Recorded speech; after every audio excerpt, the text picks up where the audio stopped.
guys. Hey everyone! How's it going? Hope everybody's had a great week. It's another Sunday live stream here at Bat City Comic Professionals on Austin's East Side. My name's Matt. I'm Shannon. And we are hanging out tonight talking about some of the latest releases that came out this week. Yeah. We've got some giveaways for you guys. We want to talk about some of the stuff that's going on in the industry. As most of you know, it was Batman Day yesterday. So we're lightly celebrating Batman. Lightly. We've got some Batman trivia and whatnot. Yeah, it's pretty cool. We want to give a shout out to our friends Anthony And Anna, and they got us this awesome bottle of Seven Moons Red Blend wine that we are drinking tonight, and a cool little set of glasses that have Batman and Catwoman on them. You know, you cannot probably see that. No, you can't see it at all. It's fine, especially with the wine it's in it. Cool. So. But and this awesome box. The glasses came in this sweet box that says Matt and Shannon. It's awesome, and it's laser cut and has Batman and Catwoman on it, just like your wedding dress. Yes, it looks exactly like my wedding dress. We're very excited, so thank you, Anthony and Anna. Yeah. I'm very glad that we didn't break it. They warned us we might break the gift when they gave it to us if we weren't careful. So I'm very glad that we did not break it on the way getting it out. So exactly. Yes. But thanks again, and yes. Cheers to you guys. So yeah, we've got some cool books to talk about. Yes, we do. Yeah. We're gonna do a little movie review tonight, yeah, as we do. God, again. Yeah. I'm very excited. Absolutely, it's gonna be a good one. What's up, guys? Yeah. Shalom. BJ says. That's right. It's Rosh Hashanah. Happy New Year. Yes. And BJ said this is very good, delicious, yummy wine. It is. It's really good. Yes. Yes, it's like a dark red blend, which I like. Mm-hmm. Yeah, it's like somewhere between red blend and Pinot Noir. Kind of has that. It's a good one. Yeah, so I guess start you off. Giveaway! Bam, giveaway. Let's give something away to you guys who have joined in. We got like 4 people. Howdy. What's up, Gomez? Hello, Gomez. So since we said that it was Batman Day, I feel like we should start out with a little prize pack. It's 3 different issues of Batman Shadow of the Bat. Just some awesome, cool, random ones for you guys. And I'm going to start out kicking it off with a Detective Comics question. So if you guys didn't know, Detective Comics 1027 came out this week, and that is a huge milestone because, as you probably know, Detective Comics 27 is when Batman first appearance of Batman. Yes, but it's also the first appearance of another famous Gothamite character that we saw for, the rest of forever. So, other than Batman, there is a notable character who first appears in Detective Comics 27. If you guys can tell me who that is, you will get these 3 Shadow of the Bat comics. I can. You already have them in your hands, so. Right. So you can't have them, but you at home can. Right. It's an easy question to start off with. I've noticed that I've been putting a lot of really hard questions at the beginning, so I thought I'd start with something a little bit easier today. So yeah, that's why I was like, okay, what's a question we can do that's not crazy insane? And I mean, asking you when Batman first appeared would have been way too easy. Right. But yes, Cameron, it is Commissioner Gordon. Bam. Yes. So that's right. Cam, you are getting these Shadow of the Bat comics. Cool. Yeah, if you guys didn't know, Commissioner Gordon first appeared in Detective Comics 2027. He did not have a first name at the time. He was just Commissioner Gordon. It wasn't James? Mm-mm. He was just Commissioner Gordon, and then it wasn't for another 3 or 4 issues, I believe it was, before he got a name. Right. So, but he's been with us since then. Oh, that's great. Jeff guessed punchline. Good job, Jeff. Good one. Guess. Good guess. Yes, hello, Anthony. We just did a thing thanking you and Anna. If you guys didn't see it, shout out to you guys. You can see a little Batman on there now. Right, now that I've drank enough of it, right? And our names. There you go, and you can see the little Catwoman, maybe. Cute, yeah. Maybe if I drink enough. Right, and if it's not too pixelated on your stream. Yeah, but shout out to Anthony, Anna, and Anthony's brother Quentin, who they sent testers to like double check to make sure everything looks super like on point cool. So like thanks Q for being a backup on that. That's right. That's right. Scooby shout out. Yes. Yeah. That said, we are a nonprofit. We should throw that out there. Working to create scholarship programs and educational materials for kiddos. Get kids into comics. Yeah, do you want to show what we got this week? Absolutely. Shout out to Oliver Wilson for drawing us this awesome Bat City comic with Superman and a bunch of buddies who go through and fight the Joker. In here, that's Sinestro and Green Lantern, and end up meeting the Joker, and then the Joker's in jail, and Superman says bye.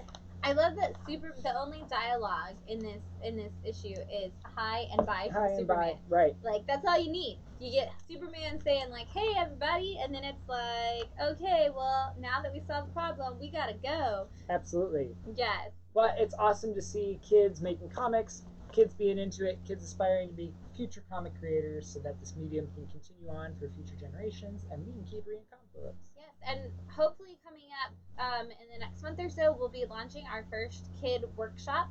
So if you know a kiddo who is interested in writing or drawing or just creating comics or just likes to write in general and wants to do a little bit more, if you have a creative kid who you just need to do that, we will be launching a workshop that will probably be taking place on Saturday mornings. We're trying to finalize times before we announce it officially, but we are going to be doing a workshop where kids can learn how to make their own comics like these, and then they can either take them home or they can give them to us. But and we're talking about whether or not to do Zoom or in person. So if you have a kiddo and you're looking for the activity, comment and let us know, like, if you'd prefer in person or Zoom, and then we'll know if we need to set up one or the other or both for everybody to be able to participate. So Mary says Superman is giving her Harry Potter vibes. Awesome. Yes, and yes, Rim, that was a creative comic. Oliver is 7. Oliver's 7, yeah. Yeah, so we're really, really proud of Oliver and thankful to him and his dad, Josh, for bringing that in. Yep, he came in here and said, this is the best comic book shop I've ever been to. And Josh is like, well, good, because it's the one we go to. Thanks, Josh. Thanks, Oliver. So, yes. Yeah, that's awesome. Speaking of Zoom versus in person, we are planning to open up coming up soon, but we know that you guys like the appointment format. We're going to break into sort of a hybrid, yeah, where like the first half of the day and the end of the day is going to be open for appointments, and then the middle of the day is going to be kind of open for just walk-ins, as it were, now that the city is opening back up to 75% starting tomorrow, not including bars. Right. So we do have plans in the works, but I know you guys have like the appointment format, and so we're going to kind of keep both. And more on that to come in the future. Yes, more for sure. But we know a lot of you are still wanting to stay completely social distance. We'll still, of course, have the store social distance. Mask will be required. There'll still be hand sanitizer. All of those things will still be in place. But we know some of you want to continue to do the on your own shopping or the curbside, and those options will still be available for those who prefer to lean that way. Mary asked what the age range is for the comic workshop because she's 26 but would like to participate. I mean, I don't see why. I've done an adult version of the workshop too, so we can definitely do an adult version of the workshop and talk about that as well. And maybe I would like to be able to get an artist, so if you're an artist and you would like to come in and like talk to kids about drawing, you should, or adults, or both, you should definitely either send us a message, send me a personal message, or just comment below, because I could definitely use some art people coming in and talking to people about those skills, and we can work in how that'll fit into the program. Because we're not artists. I am not an artist. No, I can write you a beautiful picture, but I cannot draw you one. Yeah. So. Absolutely. And I can do lettering. Yes. That's about it. Yes. So yeah, but some cool things in the works. Definitely things that we're working on, as well as our shop, which we're constantly working on. We have lots of great donations and things getting into the backstock bins. And our scholarship for 2020 should be announced in the next week or so. Yeah. So if you are on the edge of your seat waiting to see the information, we should be announcing our scholarship in the next week or so. For 2020. Yeah, our 2020 scholarship will go out, and then once the 2020 scholarship has been given, we will open up the 2022 application or whatever you want to call it. So we will be opening that new application. We usually open it. I usually have this plan in my head. What is my plan? October. I was like, what is this month that comes after September? No, you my give goal out one is in September and then give out the open it up in October. I say usually. That's not the word I'm looking for. I have a plan in my head. Yeah. Yeah. So we'll be giving out 2020, and then in October we'll be launching the application process for 2021. Yeah. And that's fall 2021. Right. Yes. Right. And then you have like 8 months to apply, and then it gives us like 3 months to pass it off to the committee, and then the committee decides who they want to give it to. Absolutely. So, cool. Yeah, that's cool. all. Awesome. Well, that said, we're going to get into some picks of the week, some cool comics that we're enjoying that came out this week, and that we want to talk about, because there was a lot of stuff. There's a lot of stuff this week. A lot of stuff. And if this is your first time joining us on our live stream, we usually don't go over the ones that you guys already know. We go over some of the stuff that's a little more underground, some of the indie comics and things like that, stuff that maybe you're not reading and that you would never have looked into otherwise, because there's a lot of great comics out right now. Yeah. One of the things we try to do is when I do our initial order or our final order cutoff, so if you guys don't know, you order comics twice, essentially. There's an initial order that's 2 months out, and we're going to talk about that a little bit later.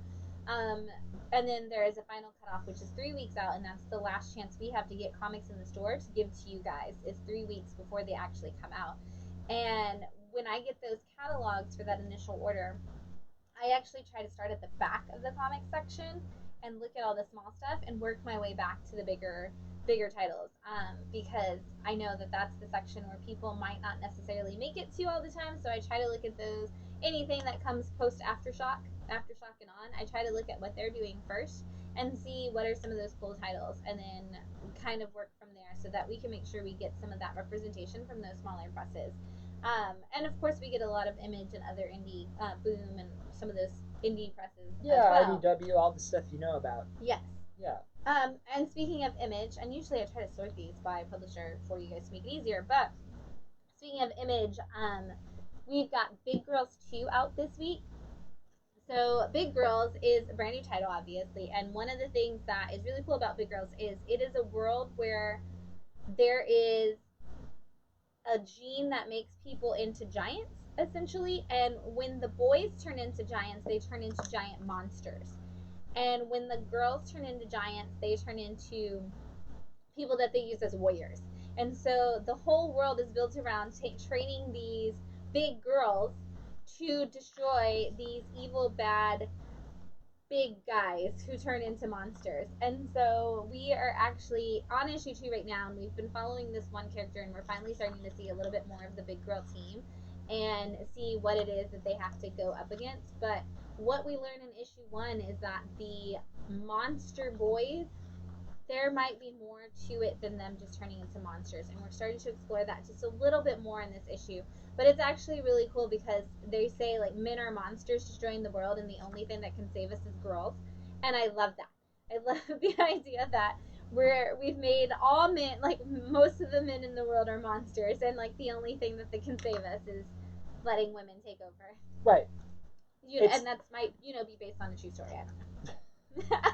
The thing for me that's weird is that it's called Big Girls 2, but it's definitely not a sequel to Big Girls 1. No, that's just issue 2. It's issue 2. Yeah, it's just a giant number 2. Exactly, it's just a giant number 2, and I wanted to point that out. Don't think that there's a Big Girls 1 that you may have missed. No.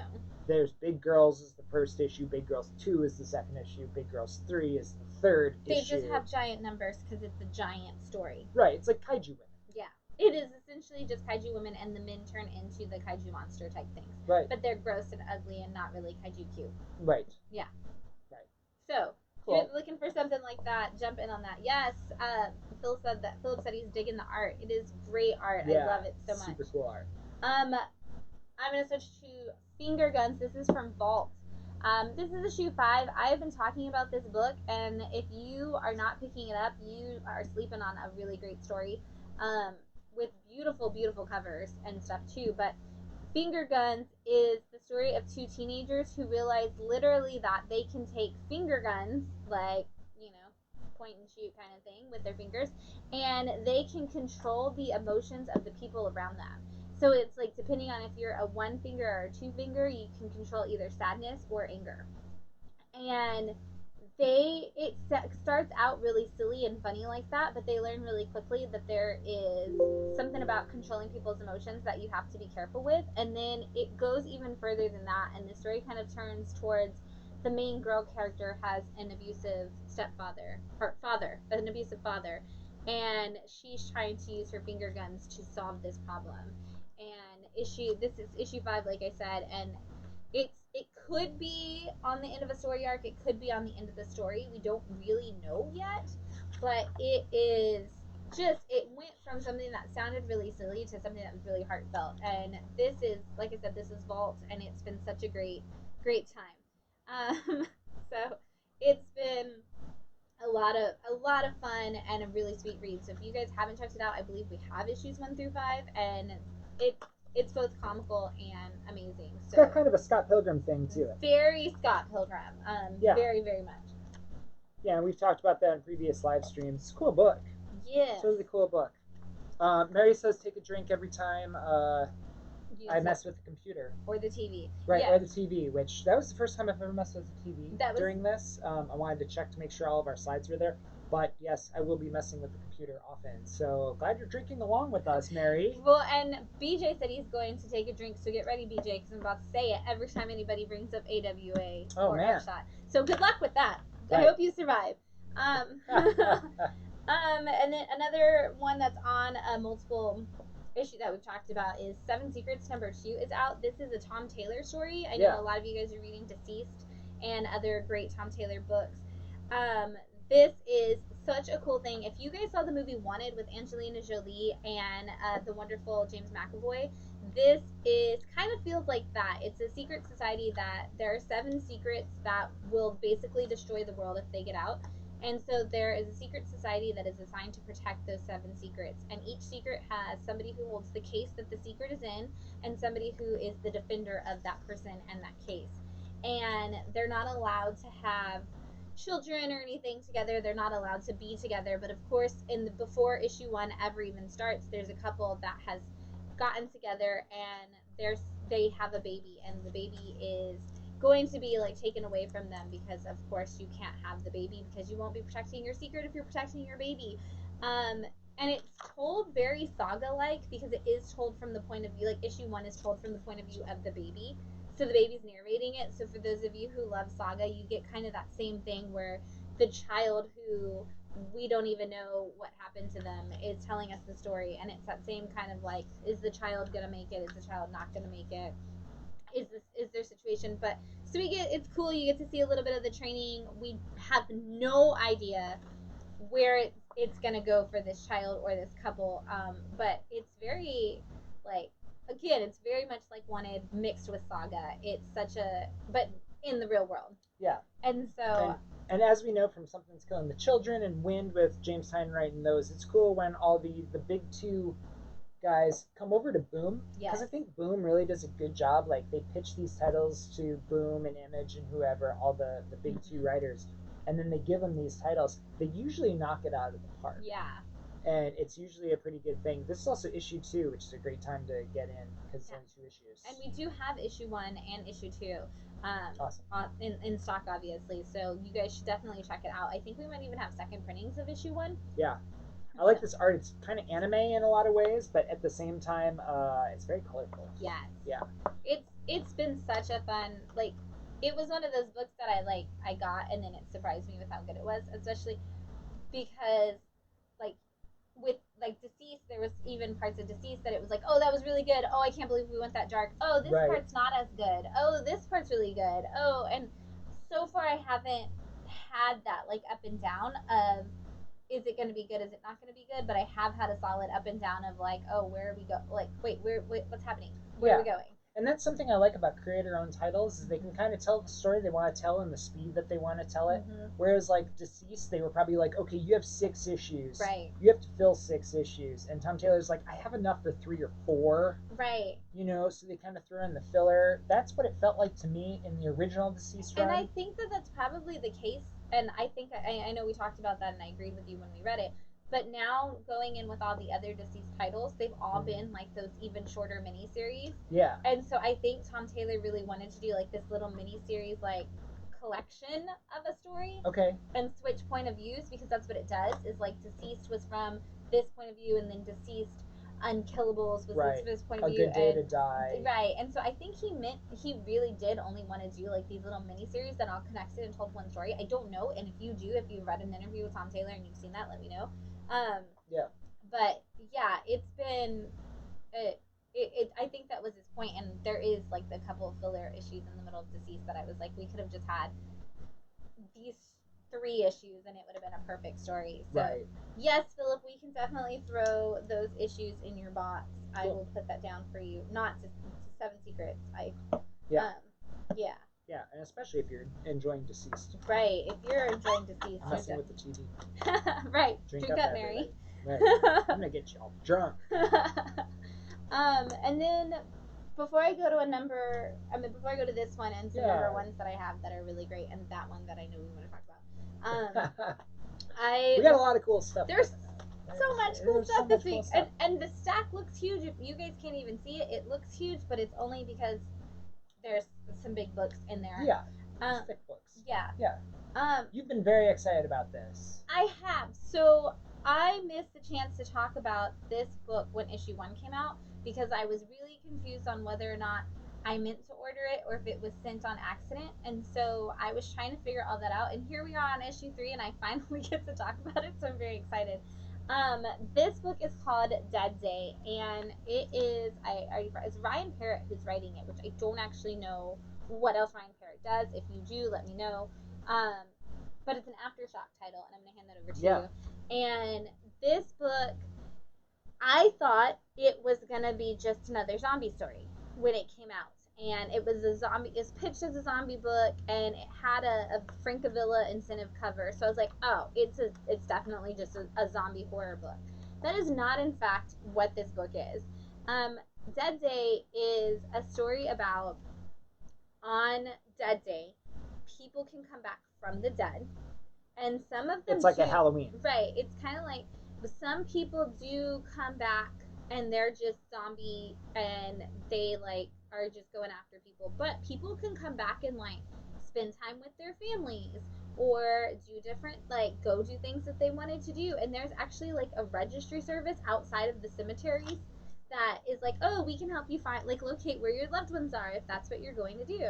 But there's also like the people who are afraid of zombies coming to kill them, and of course there's like the revenge story. There's a revenge story, but which is what this primarily is. But then there's also, of course, the cults of people who are obsessed with the idea of the dead coming back and are like, oh, we have to baptize people in this death, and we have to see this death coming back, and they're so we've got all of that. Like by the end of issue 1, you're kind of looking at all of that because we've got a family that we're following, and the dad of the family is completely against everything to do with Dead Day, and the little girl is super young and she doesn't understand what Dead Day is, and the older brother, he's like 13, 14, looks like he's about 13 or so, and he is into this chick who's a member of the cult, and he wants to like go out with his friends and be able to go to parties, and they're like, you can't do that. And then the cult chick invites him out and he's like, I want to go out with this chick,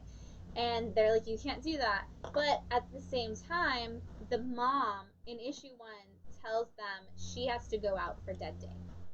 And so we've got a story of a kid who wants to be a part of this, like wants to be cool with the cool kids and wants to go out and learn about it. And we've got a little girl who's afraid of all of it, and a husband who doesn't believe in it, and then we've got a wife who has to go on a revenge story. And for those of you who we were at our X Factor book club where we discussed whether or not Scott was right on going back to an ex, this is a great book to follow along with that story and that conversation we had, because that is the whole point, is she's got to go look for somebody from her past and help them with a mission.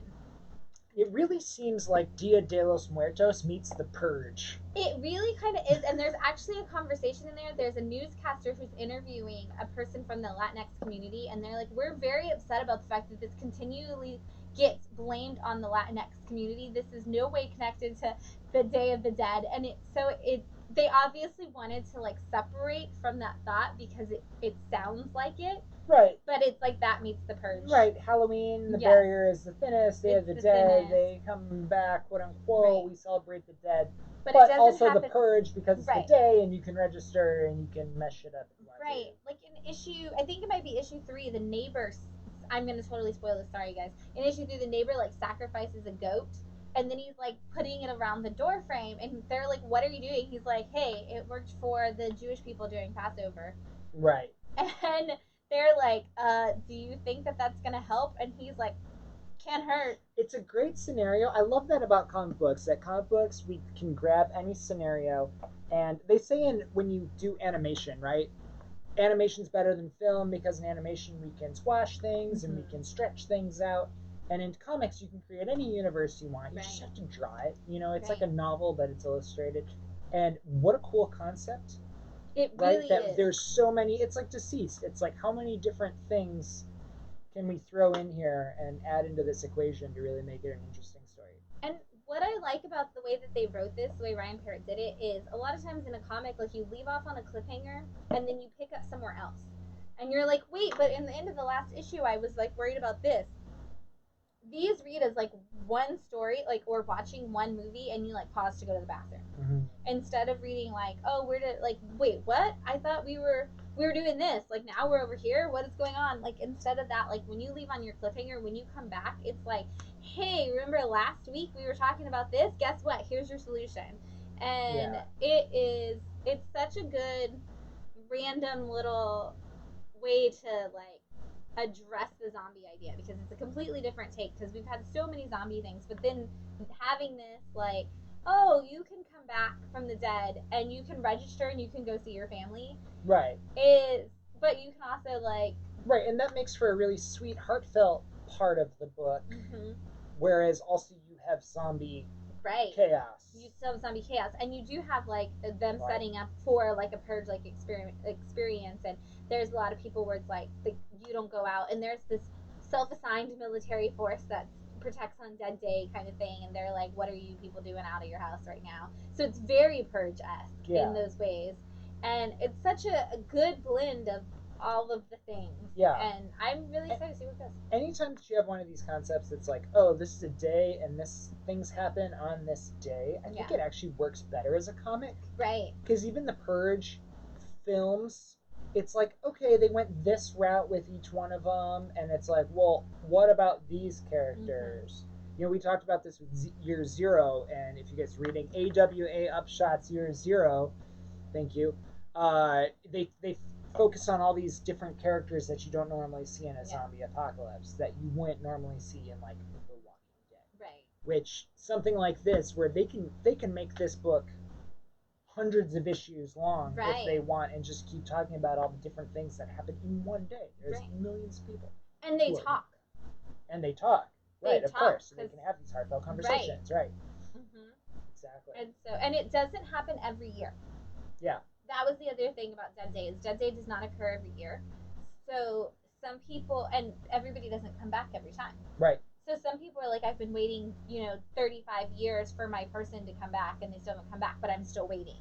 And so it also adds that element of like that heartfelt idea of feeling like my person, this is the time I'm going to see like, my long lost this person, and then it's not. Or being afraid, like, oh my God, I did something terrible to this person. This is the year they're coming for me. Yeah, absolutely. There's so many conversations. The universe is infinite in there. Have they gotten to talk about how Dead Day happens and the frequency of it and why it happens? They kind of mentioned a little bit about the frequency, but they haven't told us why. Right. it happens. So that's further down the line. Yeah, so I'm really curious to see what it's going to be is the reason why Dead Day happens, and I'm really curious to see what the point of the cult is. Because if you've already got the dead coming back to life, like, you know, you don't, like, because, you know, are they sacrificing people to see if they come back to life? Because it's only for that day, so it's like, and you don't necessarily, so it's like all these things, like, I'm really curious to see. It sets up a lot of protagonists and antagonists in that too, because you have antagonists who are alive versus the antagonists who are coming back for revenge. And the idea of, like, oh, I don't necessarily agree with this. Oh, you know, like, oh, I'm full into Dead Day. Oh, I'm not into Dead Day. Oh, I'm, like, kind of into Dead Day. It gives so much of the dynamic of, do you want them to be or do you not want them to be? Like, who is the bad guy and who's the good guy in that? Like, does it make you naive to not believe in it? Does it make you, like, you know, is it, because it is a real thing, like, the dead are obviously there, but there's even a scene where, like, somebody leaves somebody comes in and all this stuff has happened in their house, and I'm not going to spoil it, and the guy turns in and is like, what happened? And they're like, you left your porch light on. So it's like the idea of the Halloween, like, if you leave your porch light on, like, you're supposed to have candy, and you get if you leave your porch light on, you get a trick if you don't have a treat. Right. It kind of plays into that kind of idea too, and I was like, ooh, what a great use of that. This is a great concept. This is being put out by Aftershock. Yes. Which is also really cool. Really small, super small publisher. But yet seems like something that if we all read, we could have really cool in-depth conversations in the shop about. Right, we could definitely be talking about it. You guys need to read it. Yes. Okay, well, I'm sold. And Netflix make it a show. Yeah. Can I have some more? Yeah, absolutely. Do that? Well, I'll go to this one since it's not one that we're gonna while you're pouring wine. This is a new #1, and this is from Vault.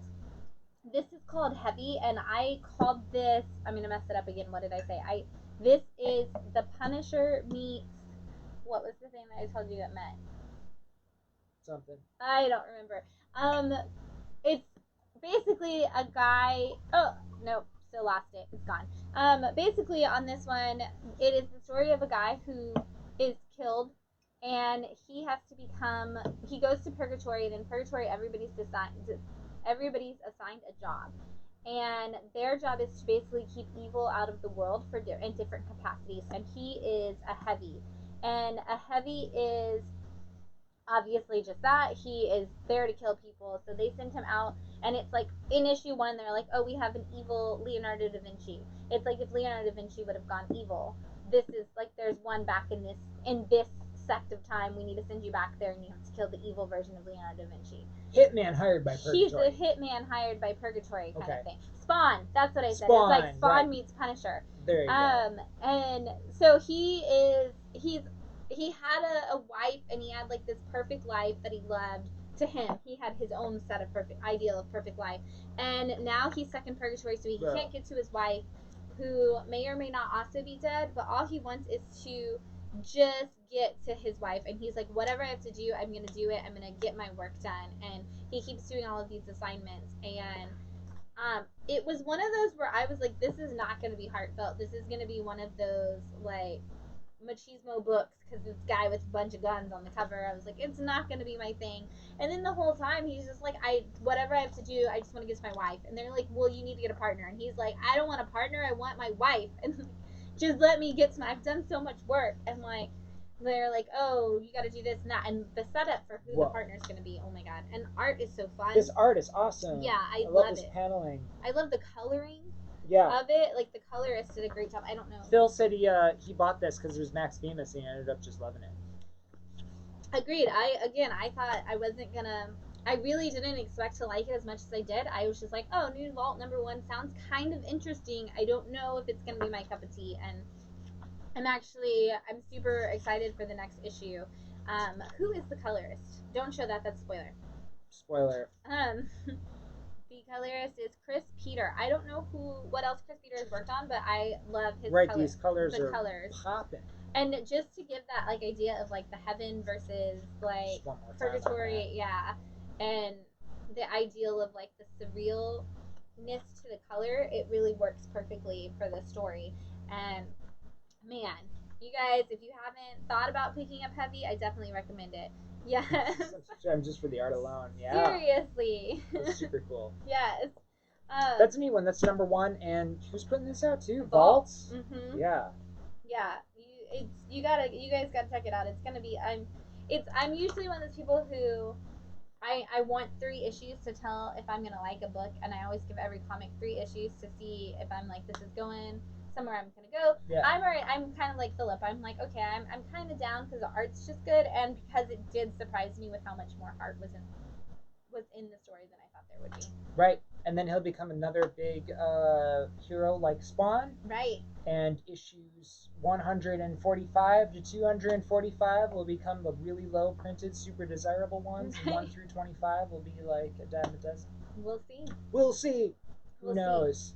Oh boy! I'm gonna go this one first because cool. I'm really excited for you to get to talk about this. Awesome. Marvel Snapshots returns with an X-Men issue. This is really cool. This issue is just about Cyclops being a youth. He is really excited to meet Reed Richards. He goes to meet Reed Richards at a lecture, and he can't believe he actually gets to go. And of course, an incident happens, and it gets attacked, and Reed has to save the day, and he's there to save the day. And then it's kind of like the fallout and what Cyclops is thinking in the meantime, being a youth pre-X-Men, which is super cool. It's Snapshot, and it's called Marvel Snapshots X-Men, but really it's Marvel Snapshots Cyclops at the end of the day. Edited by Kurt Busiek, which he's been pushing it hard this week on Twitter. If you guys read Secret Identity or Curse of what is it called? Creature of the Night.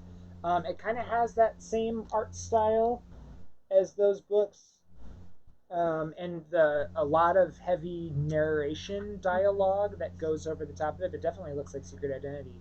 Yeah, it does. Here. I think it's the same artist. If you guys haven't read, I was just talking to Philip this week about Superman Secret Identity. It's a super cool book. It's the best. It is. You know, if you're looking for a great Superman story, Superman Secret Identity by Kurt Busiek is really great. This is written by the podcaster. Yeah, Jay Adinin. I don't know how to say his name. If you do, he is like the X-Men podcaster. Mm-hmm. And he's podcasted enough about X-Men that he got a chance to write about X-Men, which is really cool. Obviously, he probably thinks that Cyclops is the best. You know, he is. He is. I'm allowed to say that from my objective opinion. You are. Yeah, subjective opinion. But that said, really cool story, and Kurt Busiek definitely put his hand on this. And we had a really great conversation surrounding this issue and Cyclops with a couple of wonderful customers, Rodney and Juan this week, and just around the idea of, you know, all of the stuff that gets, we never talk about the stuff that gets thrown on Scott. Everybody just talks about how Scott deals with it and how Scott handles it, but nobody talks about the stuff that gets thrown on him. And so it's kind of nice to get to see like this young, optimistic Scott who is, you know, going out to like meet his heroes, and of course his hero being Reed Richards at the time, which also speaks a lot to the idea of Scott, because Scott has always put all of these people who are almost just stressed out leaders on like this pedestal for him. Like, he just wants to be a good leader, but he also follows all these people who are stressed out leaders.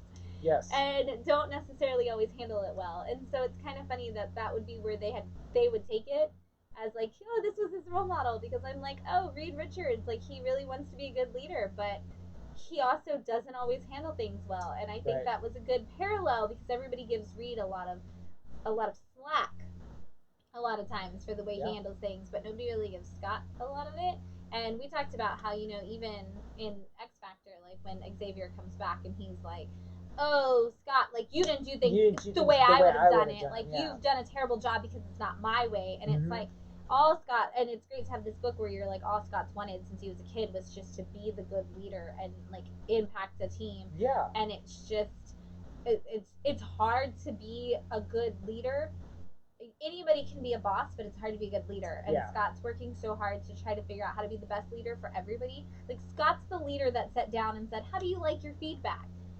Right. And then try to give everybody their feedback the way they like it. And then it doesn't necessarily always lead to like seeing on the outside and in a the moment, he's very direct with his feedback and yells at them and is like, hey, you're doing this wrong.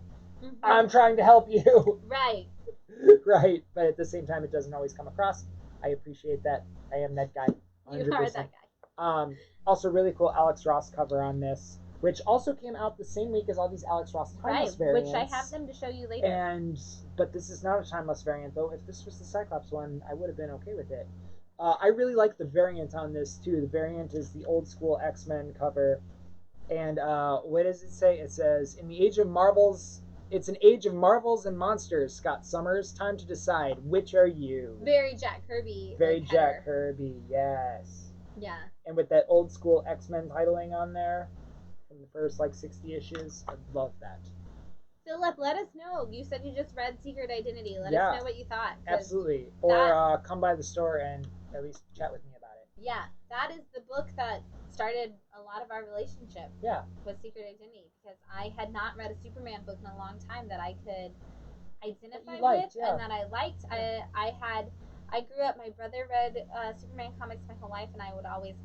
Sorry if you're watching. I would always take his comics and read them, and always put them back in good condition. But so much of that 80s and 90s Superman didn't really speak to me in the way that Secret Identity did, and really just showcased all of that. Right, everything that's going on, and yet at the same time, it's not Clark Kent. It's not Clark Kent, and yet it was such a good. Reading that and then jumping into Rebirth Superman was like a perfect little. Yes. A perfect little set jump there. Yes. There's not enough punching stuff in space. Exactly, and we talked about this too. Is it's a good transition here because Cyclops and Superman are very much in the same in terms of their moral center. Though Superman, of course, he's either punching things in space or he's providing those morals to other people around him. Yes. And there's definitely not enough him punching things in space. There's no punching things in space in Secret Identity, but it's 100% hard. But it's still a great story. Well, I love it because they're not punching things in space. Absolutely. And if you do like punching things in space, there is a whole world of Superman, mainly by Dan Jurgens and Brian Michael Bendis, to do that for you. That said, I got 2 more new books that are picks of the week. Yeah. One of them is this one. Yep, get your drink ready, BJ. This is Devil's Highway by AWA Upshot. Yes, this has been actually one of my top. I know we talk about AWA Upshot every week on the live stream because we are absolutely in love with this is when I can say we are obsessed with this publisher. Yeah. Usually when I say where somebody's obsessed with something, Matt's like, are they obsessed or do they just like it? I'm gonna say it. We're obsessed with this publisher. In terms of running a comic book store on a day-to-day basis, the words AWA Upshot come out of our mouth at least 50 times a day. Yeah.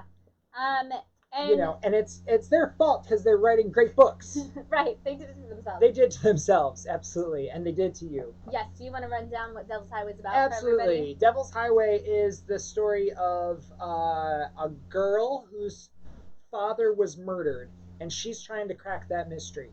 The way that she's doing is she believes that it was a truck driver, and that it's connected in some sort of a truck driving ring. But she finds out that the truck drivers are actually kind of human traffickers, and that there is kind of a cult that runs deep within this truck driver ring. And she is trying to kind of do her own detective work. Very grassroots, very brass knuckles, literally. Break there people's, she is, break people's jaws. Yeah. Absolutely.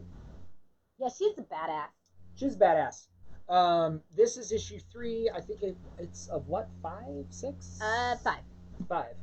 So we're on issue 3. I think we have all. Yeah. No, we have we do one. Not we have have 2 one. and 3. Yes. But we do have black and white versions in the collected editions already of Upshots send out. Yeah. Free ones. But definitely cool story. I don't want to spoil. There are so many little details in this book that I don't want to spoil. Like there's a whole thing with snakes. Right, if you read issue 3, this cover will make way more sense, but God, I love this cover. Yes, oh my god, let me get that in there. Right, get that up there. That's so good. That's like one of those classic covers, especially with the negative space. That's just one of those covers that's waiting to be made into the cover of a trade paperback. Oh, absolutely. Which I actually think this is the cover of the trade in the solicits that are coming in like 2 months. But if you guys don't know about AWA Upshot, it was started by Axel Alonso. J. Michael Straczynski had a heavy hand in starting it. There's a great panel of creators that have just been around. I'm a huge fan of Margaret Stoll, and she's on the board of creators, which is really great. She's actually been a part of the Marvel Summit. If you love playing the Spider-Man games, she wrote a lot of those from the 90s and early 2000s. She wrote the Beautiful Creatures YA novel. She wrote the Black Widow, and she wrote Captain Marvel and Life of Captain Marvel comics for Marvel. Yeah. And I'm very much anticipating whatever it is she's going to do for them, because her book has not. There's no book announced for Margaret Stoll, but everybody else has announced a book on that panel. So I'm waiting to see what Margaret's going to be. Mm-hmm. Yeah. They've been kind of announcing the book every other week that's coming out with them. They've got about 10 titles out right now on this label. One of the things, Axel Alonso was working at Marvel when he essentially came up with the idea of the collected edition, the trade paperback as we know it, in the late 90s when they started printing all the stories in trades and started going back and making trades of classic storylines. Axel was kind of the guy in charge of all that. So he said, well, what if we make, our own publishing company where we only write 4 to 6 issues at a time, and then all of those are collected in a trade, and that's essentially season 1. And you can watch the episodes as they come out, as it were, or you can binge watch them once the season drops on Netflix, aka a trade paperback, and then you kind of anticipate season 2. Right. And rather than getting involved in a 100-issue series like The Flash, or a 40-issue series like Superman, why not just read 4 issues and that's your season, as it were? And it as the season does also walk on the show, it's like you could walk away at the end of the season. Yes. And be like, oh, that happened. Right, it was good. I'm not really going to watch season 2. Right. But if you're like into it and that cliffhanger hits, you're like, oh my gosh. But you're not so far invested, like you said. A lot of the times, by the time a trade comes out, you've already had to keep going. Yeah. Like 1 through 6 comes out, and then they're already putting out up to 12 by the time the trade paperback hits the shelf. And you're like, either I'm 12 issues behind and I now have to wait for 2 trades, or I had to jump in and now I've already bought 12 issues and I don't know why I would wait for a trade. Right. And so it's so great to like have this new concept and to see what's going to happen with this idea of, okay, like the trades we've already ordered the trades. Yeah. For a lot of these first run titles. And they're not even fully out yet. Right. Right. And so it's great that it's like, usually I would say like, oh, I want the trade to wait, but they sell so quickly with this title and it's moving so quickly that it's like, hey, this is a great way to like get, if you didn't jump in, here's 4 issues, here's 5 issues, jump in now, like get your trade.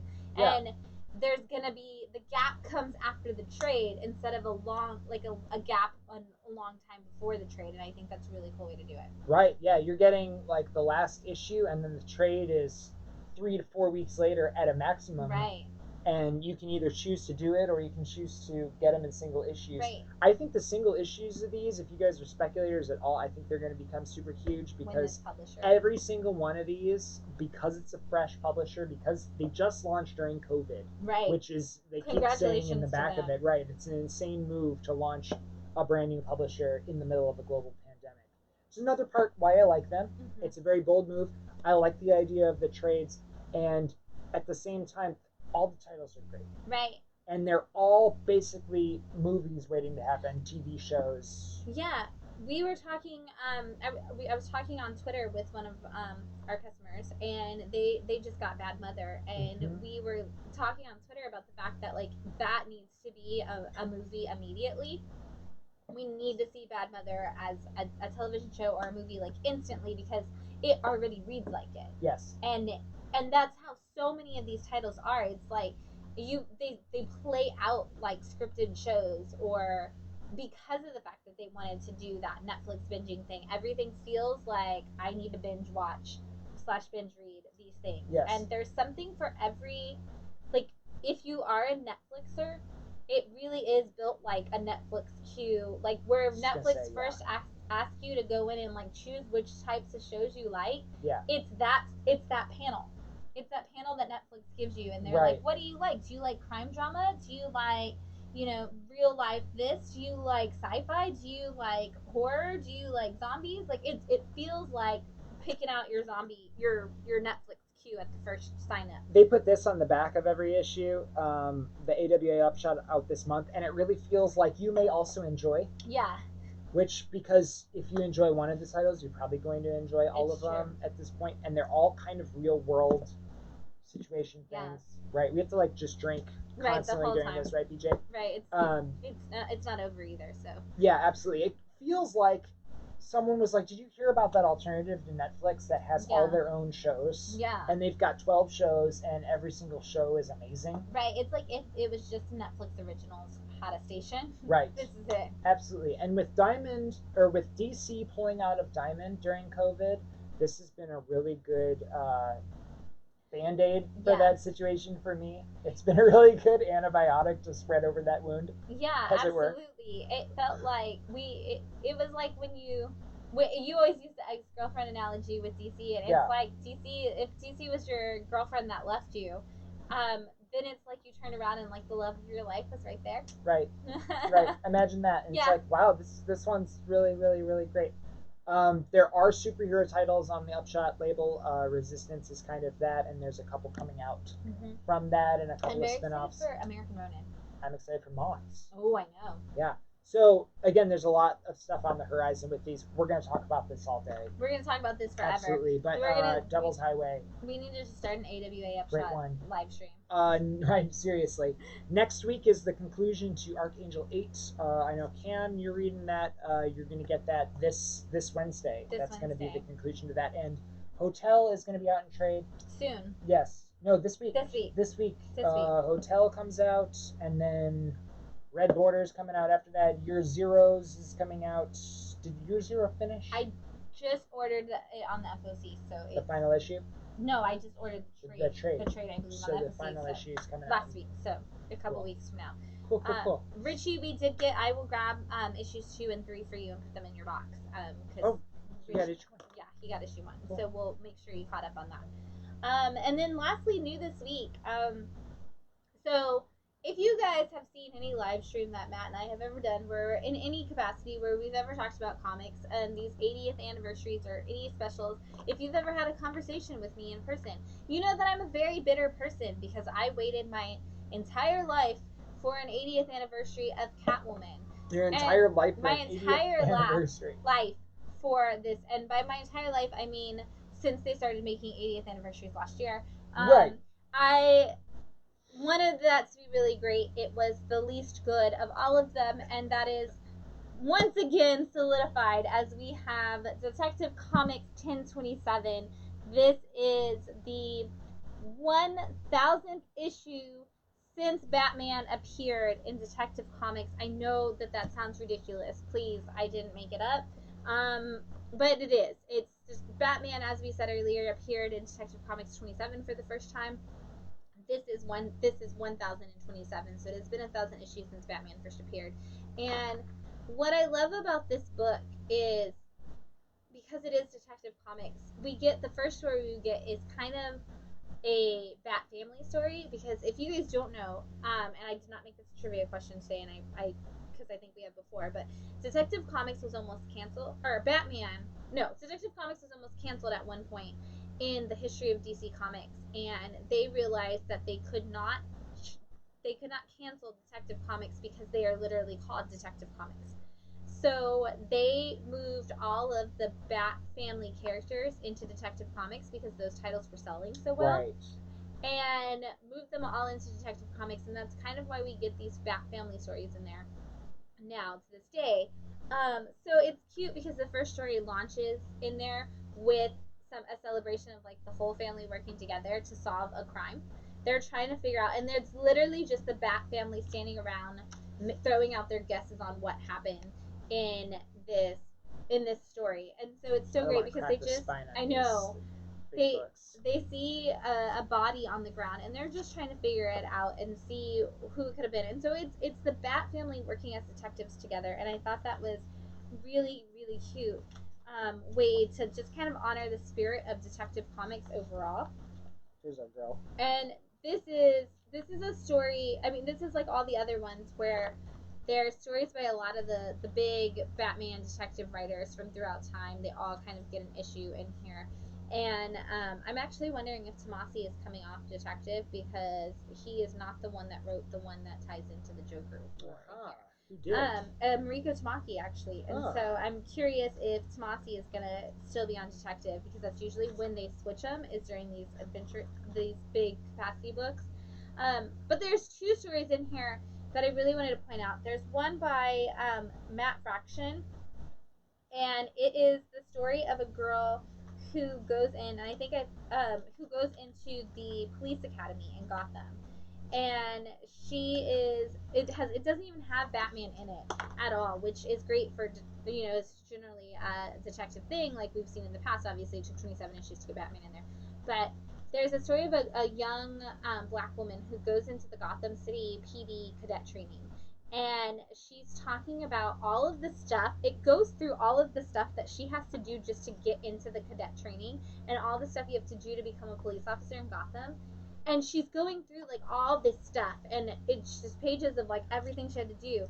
And then she gets there, and she's like, and she says this great thing that says, people don't join the GCPD looking to protect and serve unless the person they're looking to protect and serve is themselves. And she's like, I don't understand why you would become a cop if you became a cop not to help people. Yeah. And it turns from, like, she's like, what are cops really? Like, what are we supposed to be doing? And it's this whole commentary on, like, the training you should get at, like, the police officers should have, and then not being, like, the bad cops of Gotham. And she goes through this whole conversation where she's like, I just feel like I'm the only one, and I can see how everybody gets corrupted, because when you're the good person and everybody else is bad, like, why would you stay good? And she's like, but I have to stay good. And it goes through this whole thing where she's trying to keep herself positive, and then of course she's like, well, who else is going to be positive with me? And that's kind of like the only mild appearance Batman makes, because you just kind of see him like watching her. Yeah. And I just thought, like, that's so great. Like, she's like, I'm gonna do it. She's like, what? I'm at the end of the day, like, I'm gonna be a good person because that's who I am, and that's why I signed up to do this, is to help people. And they're like, and she's like, and who cares if nobody else is with me? And it's like Batman in the background, and it's like she's not alone because she has Batman. And I think that was really great. But my absolute favorite story in here, and this is again so hard to do without cracking the spine, is there is a story in here where it's all Commissioner Gordon and Batman. And in the story, they go through, actually, just before I get there, because I forgot, there is a Detective 26 in here, and it's a guy who's not Batman, and he really wants to be a superhero. Cam just said the Grant Morrison story is really good. Yes, that's the one, the Grant Morrison story. It's all about the guy who comes before Batman, essentially, Detective 26, if you get the joke, because Batman being in 27. Right. But there are two great stories. Of course, Tom King has to write about Batman and Catwoman and their eternal love and being at the side. But there is a story, and, feel about him as you may, but Scott Snyder did a story that's all about, it starts with Batman saving the day and Commissioner Gordon lighting up the bat signal, and he says in there that they wait until the end of the nighttime, because they always wait, because as long as they can make it through the day, like, that's all that matters. And he's like, and the bat signal has become this. It's like the sun blocking out all the bad in Gotham. Like, it's not just for him; it's for all of us. It's not even, and it's not a message to call him. It's a message of what he stands for. Right. And then in the story, they're standing there and they're waiting for the sun to come up so they can turn the light off, and the sun never comes up.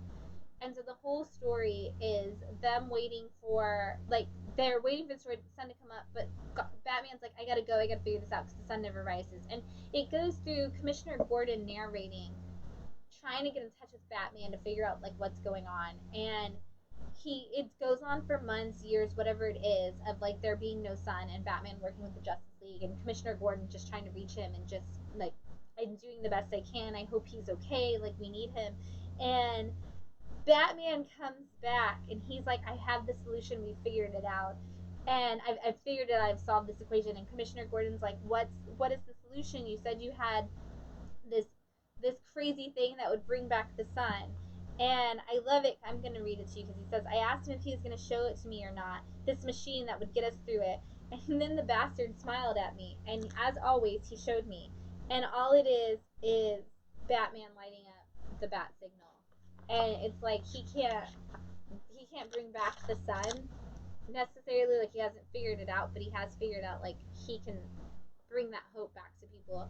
And I thought that was just such a great way to tell that story. And what a great Scott Snyder story. But yeah, there's so many good ones like that just bring in the optimistic side, because I feel like we lose that a lot in Batman stories. We lose that, like, Batman, we always talk about how Superman's supposed to stand for hope, and Batman's supposed to kind of be like the justice, that's his thing. But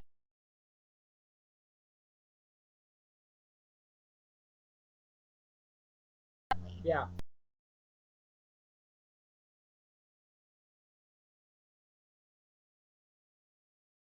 Frank Miller died.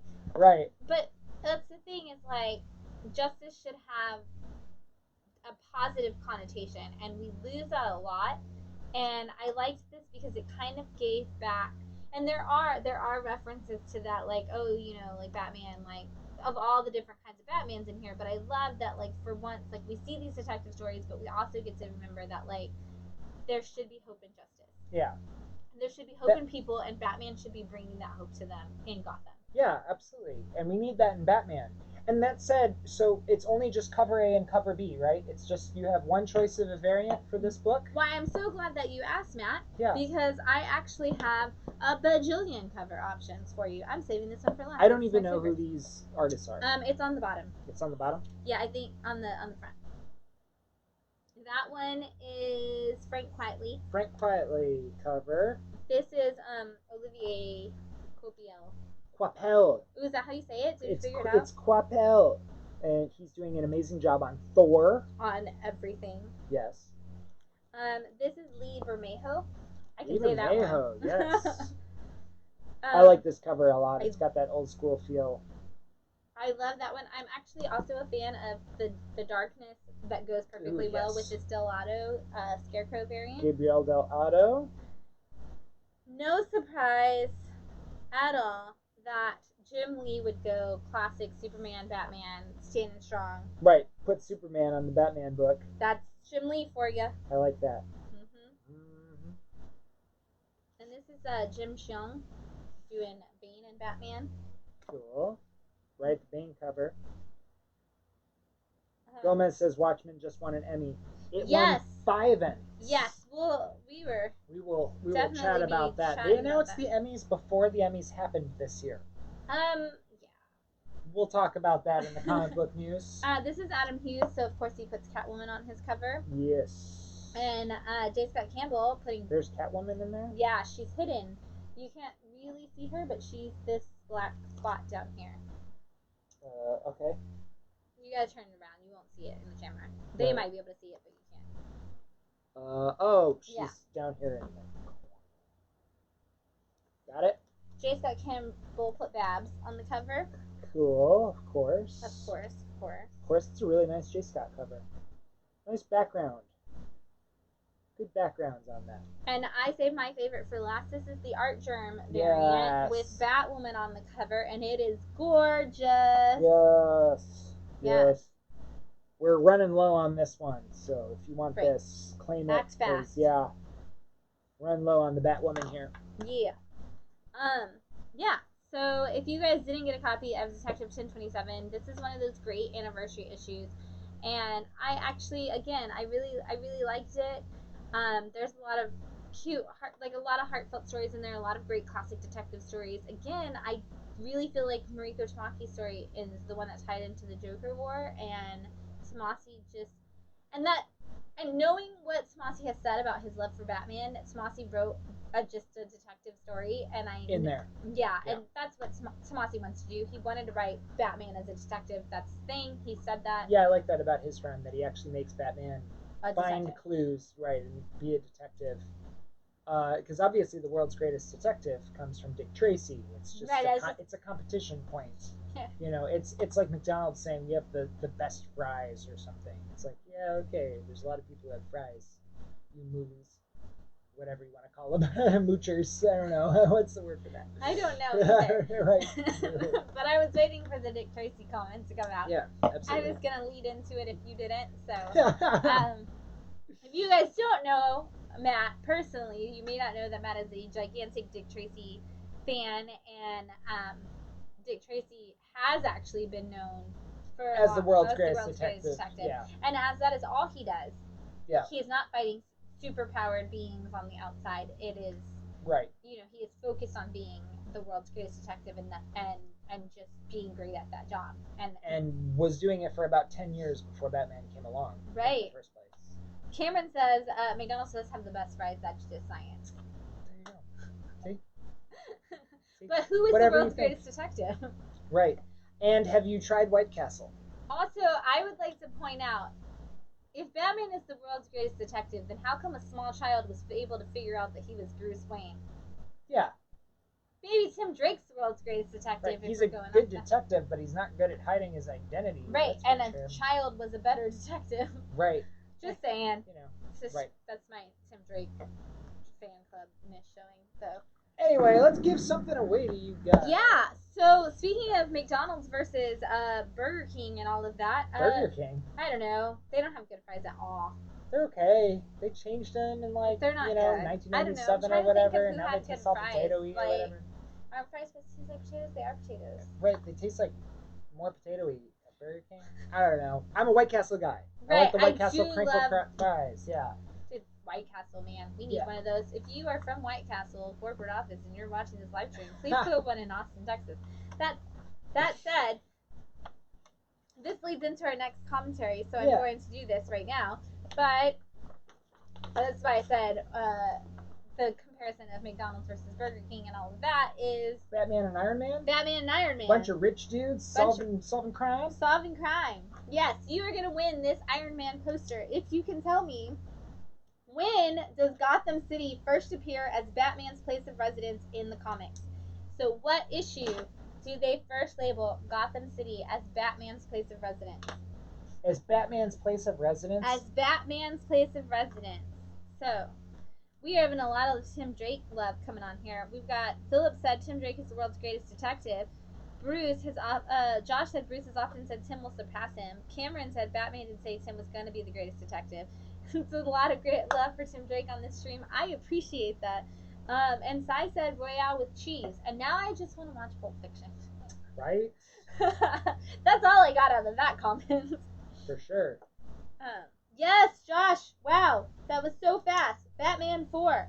Josh Wilson going home with this Iron Man poster. Bam. It's also the first mention of Gotham City. It is. The first mention of Gotham City is 1940. Batman 4 is the first time that they said Gotham City is where Batman lived. We're not going to talk any more about Gotham City because there may be more questions about it, so I can't talk about it yet. Cool. Awesome. In stock. Yeah. Other stuff that came out. Well, you brought these up. About, right? So. You guys are very excited. Alex Ross kicked it off last week with Namor. Yes. But this week he is really in full force with these timeless variants. Here, look at that neck. We've been laughing about the necks on these. Look at that neck. You have a very solid neck if you are drawn by Alex Ross. Absolutely. Captain America. I love this one because it's so classic. It looks like the Watchmen Minutemen characters. And then we've got...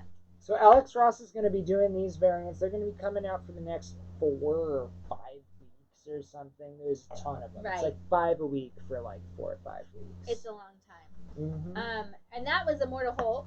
Yes, that is Immortal Hulk. And this is Giant X-Men? Giant size X-Men Storm.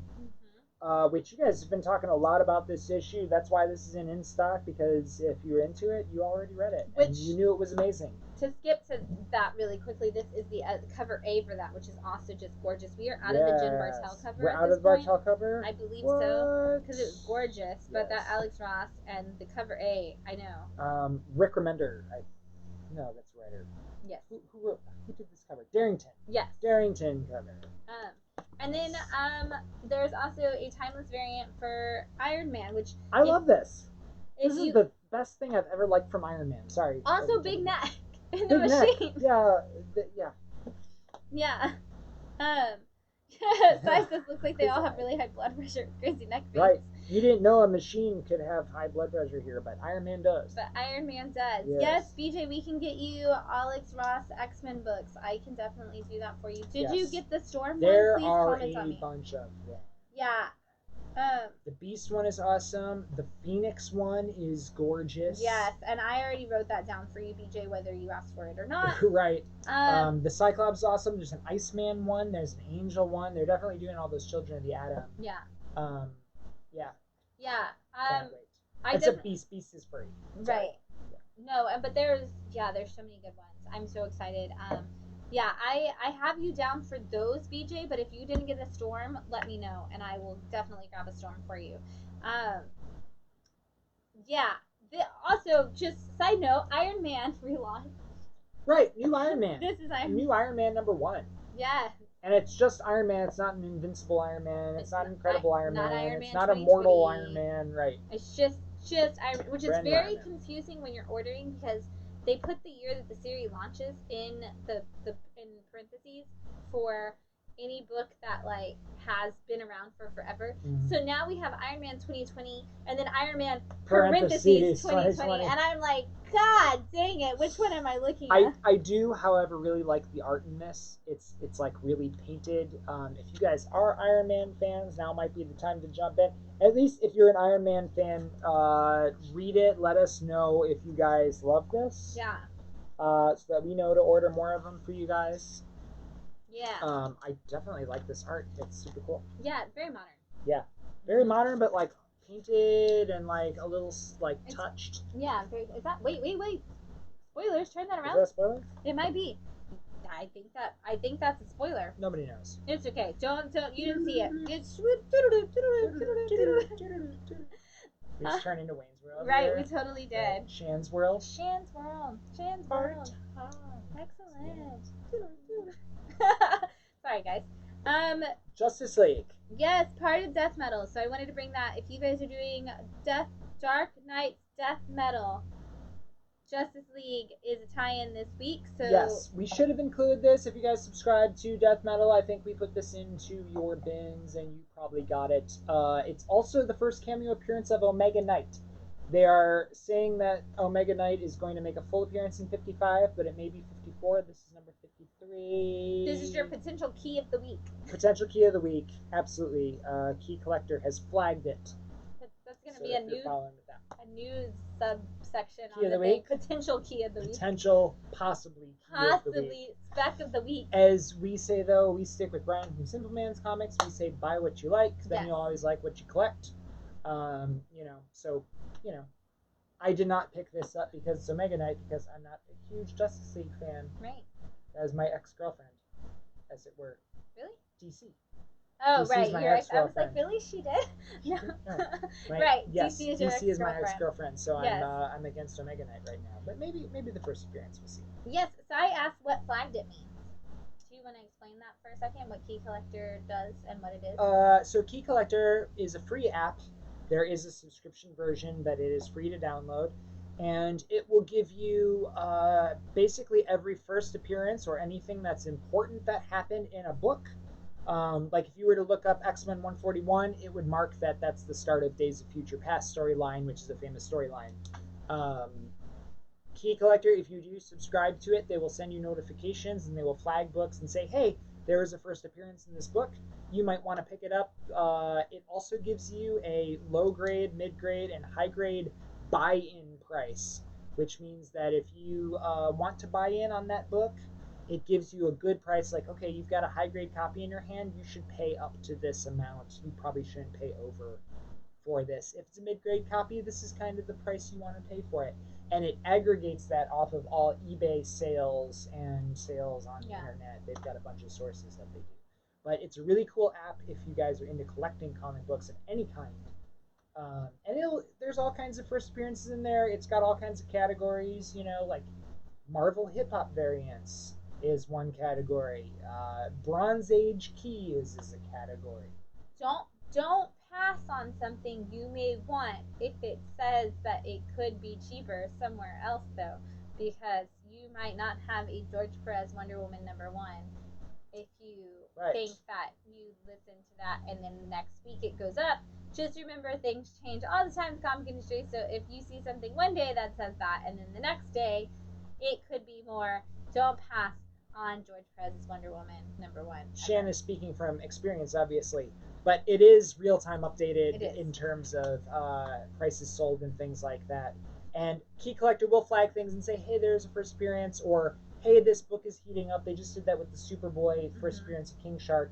It shot up $20 this week because of the Suicide Squad movie that's coming up. It's a great little resource to carry in your hand if you guys go to a lot of comic book shops. I know most 60% of people who walk around Hops and Heroes have their phone in their hand. And it up That City Comics. Yeah. Right. Transition here that we're trying to figure out. Right. But have it in their hands while they're shopping in the store. Yeah. Sai said, dude, we have you to ask. It's true. You have Matt. You can always text Matt. Right. We actually had... I'm just getting it off Key Collector. We had one of our friends / subscribers text us this week, Snapchat us this week, and ask us if a book that he found in a store in Alaska, Nigel, if you're watching, I'm calling you out, if it was worth the price that they had it listed for. And congratulations on the deal you got, bro. Right, he got it. He got it. It was a great deal. If you guys go to book club, you have to get him to show you the book when he gets around. So we're back on Empire. I want to talk about this. Yeah, so Empire is on the way out. Right. Empire is done. So if you guys don't know, Empire cut about 40 titles. They were originally supposed to start in April, end of March, beginning of April, but because of COVID, it didn't start until June or July, the end of June, early July. So they got everything out that they could, but they cut a lot of those tie-ins, like the Black Panther book, the Thor individual title. A lot of those were actually cut. But we're starting to see the fallout, literally the fallout of Empire. So we are actually looking at Empire Fallout. We are not getting as many books in the epilogue as we did originally have slated. This is kind of the end. So if you're still like, oh, I want to get those other Empire books that are listed, you might not ever get them. They might not exist anymore. Check.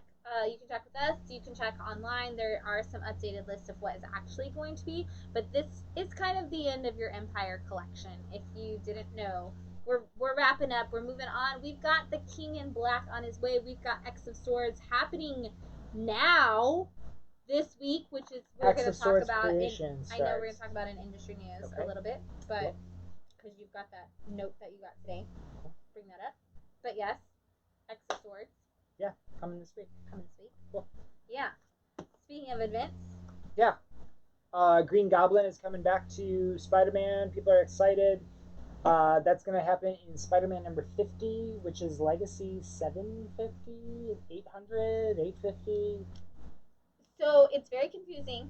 Legacy numbers confuse me very much. It's 50, and then there's also the Legacy number is the next issue. Right. So it's like there's an anniversary issue, and then there's an anniversary issue. Okay.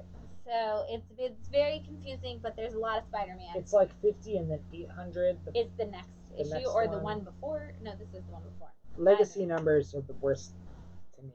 But that said, this does lead up to Norman Osborn. It's called Amazing Spider-Man: The Sins of Norman Osborn. If there's a number 1. And yes. I don't know if it's just going to be the one. It could be a one-shot. They never write one-shot on Marvel books. They just write number 1 and hope you know. Right. Right. It's like you can figure it out. Right, absolutely. But if you guys are excited about Green Goblin coming back into the Spider-Man universe, this is definitely one to grab. There's 2 covers for it. Yeah. Spider-Woman on the cover. That's great. Right, absolutely. Spider-Woman on the cover is always good. And then Joker War. Yeah. We are coming to the end. Right, our summer events here. Slowly it feels but like summer's surely. ending now. No, it's like all the. That's funny. They both have the same ad on the back. But we are getting to the end of Joker War. We've got the newest issue of Batman, obviously, still connecting. And a lot of you guys have been like, why is this book in my box? About a lot of issues that have been added to your boxes during the summer. And I know that we have been trying to make sure we tell everybody, but there are a lot of Joker War tie-ins. And this Catwoman issue is actually one of the tie-ins. Some of you guys who have been reading the tie-ins have told us that they're actually better than the main story. So it kind of goes both ways. You know, some people are like, I'm all just main story, and some people are like, I love the tie-ins. So if you guys are not reading the tie-ins for Joker War, apparently they are a phenomenal tie-ins, which is not usually the case. Yeah. Comment, let us know if you like the Batman run better or the tie-ins better. I've heard this Catwoman issue is pretty good. Yeah, and that is an anniversary issue of Catwoman. It's 25 for the new Catwoman run. Yeah, it's been 25 issues since she left Batman at the altar, as it were. As it were. Yeah. You know, and she's like back in that suit or whatever. And it's not Joelle Jones writing anymore. No. It is not. Who is it now? It was for a while. It was Sean Murphy. I don't know if it still is. You might have to check. Right, and it's not Joelle Jones drawing it either. No, right now it is Blanco writing it. Ram 5 is writing it. Ram V. I always call him Ram 5, but it's Ram V writing it. Ram V writing it. And Fernando Blanco, the artist. Philip wants to know: is that an all red cover? Do you know who did the? Usually they're Joelle. Right, she hasn't been doing that. Yeah, it's an all red. Joelle Jones and Laura all red, which probably means that Laura did the colors. I think she's usually a colorist. Yeah. Yeah. Good call on the question, Philip. That totally. Nailed that. Totally. Batman's Grave, right? Yep. Absolutely. If you guys have been reading Batman's Grave, Batman is dying, supposedly. I read issues 1 and 2, and it was a really cool detective story, and then I fell off as I can't read Warren Ellis. Right. But, you know. It exists. If you're reading it, it's there. Absolutely. It's a 12-part series. This is issue 10, right? I appreciate that you're not reading it. Issue 10. It was good for 2 issues. It was way better for me. I personally liked Batman's Grave 1 and 2 better than anything that Tynan's written for Batman. Because you like the detective side. Yes, I like the detective side of things. It's kind of like with Superman, where there are 2 camps: the Rock'em Sock'em robots in space versus, you know, some sort of a heartfelt adoption immigration story. Batman either has the detective story, or it has the Rock'em Sock'em robots fight villains sort of a thing. I definitely like more of the detective work of it, and I like that better in this. I was really liking Tomasi's run at the beginning of Detective, and especially once it hit 1,000, his build up to 1,000 was trying to include a little too much for me. I really like this, and now I can't read anything from Warren Ellis. But yes, Philip just said the same thing. Yeah. Yeah. I'm really hoping that when it's collected in trade years down the line, we can revisit it and be like, oh yeah, that was actually kind of the last great thing that Warren Ellis did before we found out crucified he was him. Not a good person. Yeah. Absolutely. And you know, I mean, if you're writing a great story, cool, you know, I'm sure Mein Kampf is a great book. But I don't want to read it. Right, I don't want to read it. I don't know, but if you're reading Batman's Grave, it's out. Right. I normally wouldn't even have brought it on here, but I know that a lot of you have asked if we had it in stock, so I wanted to bring it. Yeah. That's why I brought it. But yes, we personally are not reading it anymore for the same reason that Philip is not reading it, but it does still exist. I know a lot of you are still trying to catch up on it. Cool cover. So. Also, if you guys are into Batman, this is an alternative Batman story. I really like the idea of the alternative Batman stories and the idea of the alternative Superman. Once Bendis took over Superman and Action Comics, it was like, oh, did we get another Superman story? And we've been getting them in Superman Giant. Obviously, Tom King took over in that. And you had Frank Miller, your year 1. We had Frank Miller year 1, and so anytime there's another Superman story, I'll try and read that in the same way that Tynan's Batman hasn't really been doing it for me. I need something a little deeper. Yeah. For what I want out of comic books. I'm glad that there are other ones. You know, unfortunately, halfway through the series, we found out that he's kind of a rapist. More of just like a sexual assaulter? Right. Sexual predator? So that's the word, predator. Yeah, he's kind of a sexual predator. That is the alleged conversation that is happening. Right. But, you know, maybe it's a great Batman story. Right. You know, and maybe it'll go down in history with Hush and Black Mirror. Right, it could. We'll see. Yeah, May I have some more wine before I introduce this next title? You need some more before I can say the name of it. We'll figure it out. Oh, right. Right. Right. I guess we could. Josh Wilson says Mein Kampf is actually terrible. Had read it in World War II history in college. Yeah. Horrible man, horrible painter, horrible writer. There you go. Good job. I'll drink to that, Josh. Yeah, I don't know. I don't know. Josh, are you reading Batman's Grave? Right. What are your thoughts on Batman's Grave, Josh? Drop those in the comments. Right. Let us know. That said, Old Haunts. This is another AWA Upshot title. So if you guys haven't been following along, this is the next to last issue of that. This is a 5-part series, and this is all about mobsters who are coming to the end of their life/career and kind of being visited by the idea of the things that they've done. Yeah, bunch of good old boys. Bunch of guys doing a bunch of things. Yeah, it's a bunch of fucking guys who are dealing with their. Can I say that on here? You already did, so it's too late. It really reads like it's a bunch of fucking guys who are dealing with a bunch of fucking problems because they killed a bunch of fucking people. Yeah. And it's fun if you read it in that accent. You have to read it in that accent. You really do. You have to read this book in that accent. It's fun though. It's got a lot of even issue 4. I'm still kind of confused as to how they're gonna wrap it up in issue 5. Yeah. I definitely want to see what happens. I want to know which direction it goes because we talked about this earlier. Is that issue 1 kind of sets up that it could have gone a horror direction or it could have gone the mobster direction. Yes. And they've really focused only on the mobster stuff with like flashes of the horror. There's flashes of horror in it. And so I'm really curious to see, are they gonna wrap it with some big horror twist at the end? And we've been getting like those M. Night Shyamalan style flashes of like, this is the twist, you were supposed to be following along. Yes. Or is it going to just end mobster? And that was actually just all in the subconscious, dwell on this yourself kind of motif. And in the spirit of AWA Upshot, are they going to leave it at a cliffhanger to set up for a season 2? Right. Or is this a one and done? Right. Yeah. We don't really know yet, even in issue 4, which I like. When we were reading Red Border issue 3 was like, how are they going to wrap this up in one more issue? What is going to happen? And it left it on a decent cliffhanger where you could walk away if you wanted to. It was a very modern American ending. Absolutely. Yeah.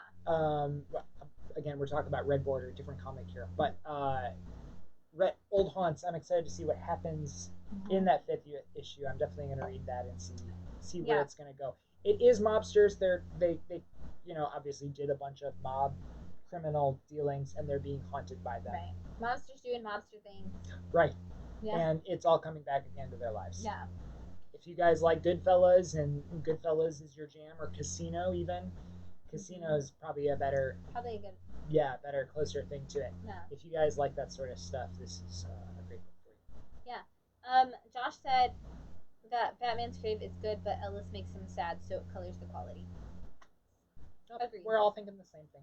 Yeah. There's these. So we're gonna go. Yeah. We'll do this. It's Yeah. Have you heard of Thor? He's this guy. He's this dude that's being written by this other dude named Nine Cates. Who started a good conversation this week, and I want them to comment on. There was a question that came into Donnie on Twitter this week that was, is Vincent D'Onofrio's Thor and Adventures in Babysitting the first appearance of live-action Thor, movie-wise? Is that like his first appearance? Vincent D'Onofrio weighed in on it. I want to know your opinions. Do you guys count Vincent D'Onofrio's appearance as Thor from Adventures in Babysitting? If you guys are like me and you have no idea what Shannon is talking about, please enlighten us, because I have no idea what you're talking about. So Vincent D'Onofrio was in... There's a movie from the 80s called Adventures in Babysitting, and it's all about a girl who is a teenager and she's having to watch these kids. Okay. And her best friend calls, and she is stuck at a bus station, and she's been mugged, and she's lost her glasses, and so they have to drive into the city. It's like a New York, Chicago kind of thing. I can't remember what it was. And the car breaks down, and it's like the parents, it's, you know, they're not supposed to be in the city. They took the car kind of thing. And they go to fix the car, and the guy that is there is actually Vincent D'Onofrio, but with long hair. Okay. And the little girl's obsessed with the Norse god Thor. I think not the comic book Thor, but anyway. Right. And he looks like comic book Thor, and he puts the helmet on and everything and pretends to be Thor for this little girl, and like he's like, I don't know what you're talking about, but he has the hammer because he's fixing cars and everything. So he looks like Thor. So that's the conversation is because he looks exactly like this Thor, and he wears the helmet and everything. So Josh thinks you need to. Josh is surprised you have not seen Adventures in Babysitting. No. Right. We might have to put that on a movie watch someday. Yeah. Because it's good great. Comic book adaptation. Right. Of Thor, apparently. Right. Absolutely. But yeah, so. But Thor 7 is out. Yes. You guys, hooray! This is our last copy. I think. Don't worry, there will be second prints. There will be second prints if you guys still want a first print. There are second prints, third prints, fourth prints, fifth prints, eighth prints, whatever you want of any Thor issue. So if you are one that likes to collect additional printings of Thor, let us know because we order them all. If you are a first print only person, this is sold out. Yes, get it now. Yes, absolutely. X-Men's on issue 12. If you guys are keeping up with the good movie. Yes. Did you see the rest of Richie's comment? No, please. Richie said, I need all of Thor besides number 1. Do you have 2 and beyond? I can't wait for trades. I'm 56 years old. Run out of time. I've got all of them. They may be in additional printings, but we've got them. And actually, the additional printings, I like the covers. Some of them are better. Some of them are better on the additional printings. We'll hook you up, Richie. Yeah, absolutely. Bam, X-Men 12. X-Men 12 is out. Hellions, we're on issue 4. A lot of talk about this week. Awesome issue. Yes, you guys have had a lot of contention on whether or not Scott is a good guy or a bad guy in how he handles situations, like we talked about earlier. This is a big Madeline Pryor book, so if you guys are old-timey X-Men fans and you have issues with that, you're going to hear a lot about that in this book. Right. I'm like you're late-timey because in the scope of X-Men, Madeline Pryor is like... Right, that's like late Chris Claremont. Right. If you're a Chris Claremont end of thing saga, modern X-Men, I guess I should say. Right. Issue 250 and beyond. Right. Right, there you go. And speaking of Excalibur! Bam! We're on issue 12 of Excalibur if you guys are following along with all the X titles. I don't know if these are X of Swords. It is. They are preludes to X of Swords. X of Swords prelude. Because it launches this week with Creation. Right. Is that right? X of Swords Creation. Yeah, okay, I was right. I was like, did I just say it wrong? I don't know.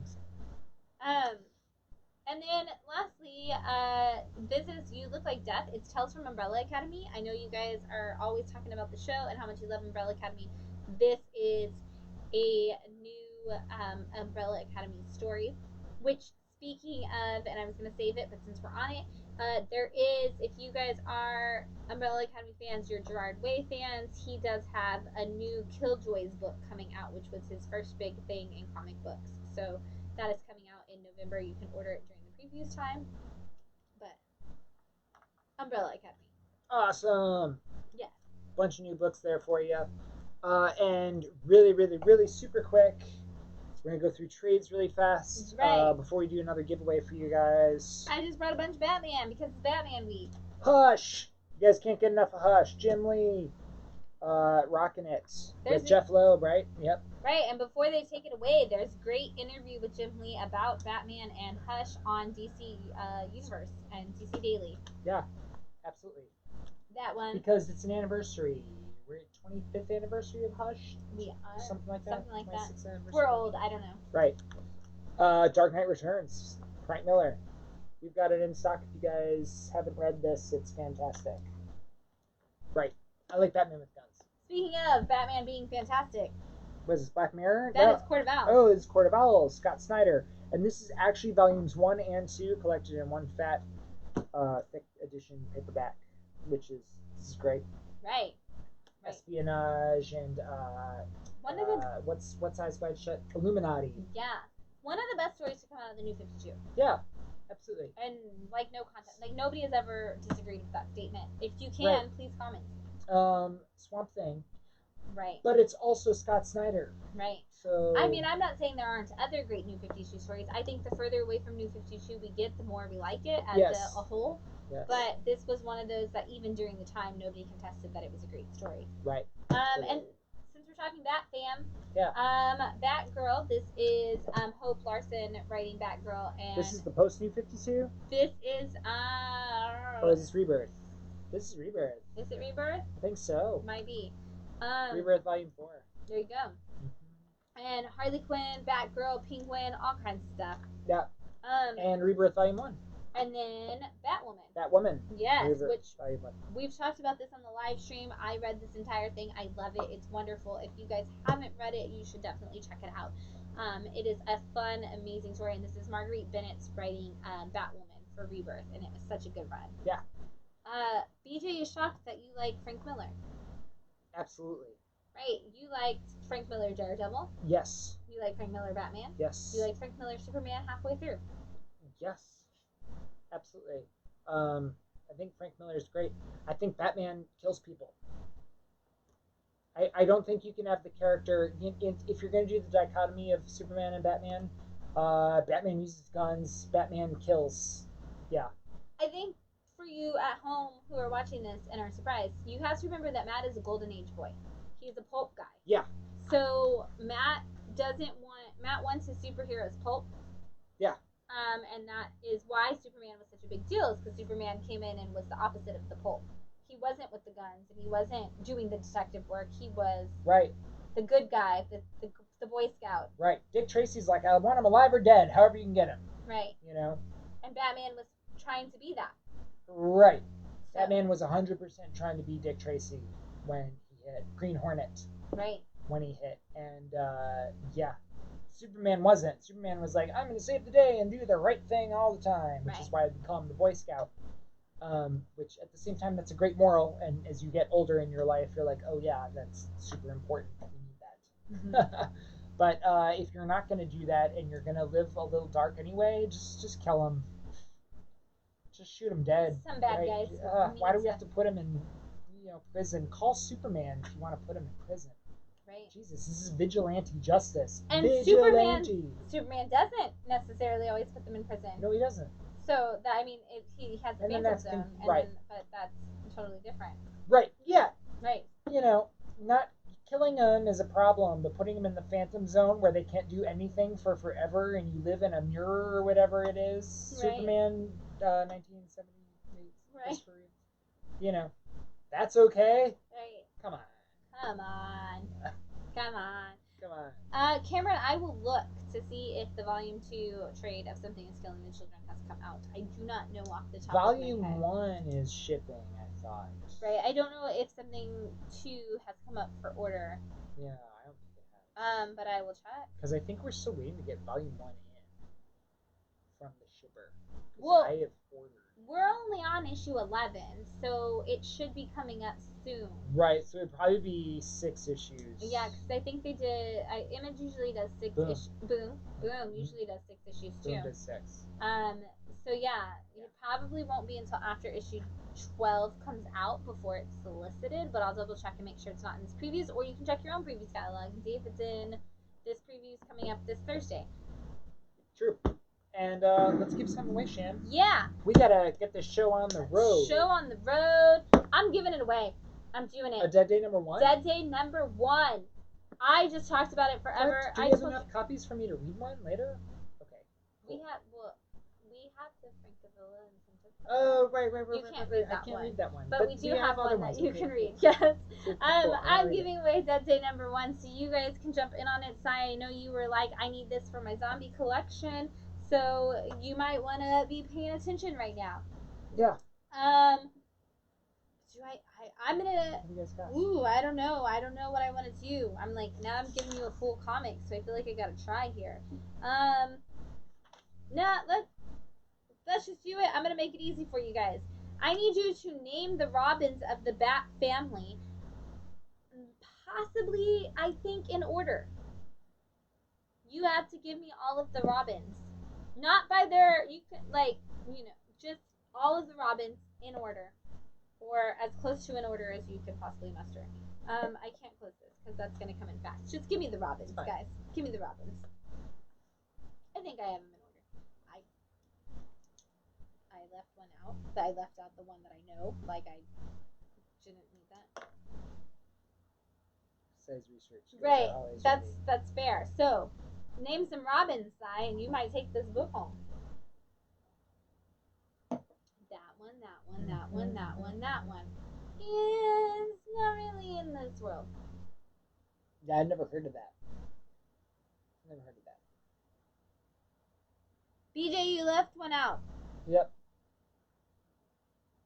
Ooh. Almost, Philip. You left out a very important one.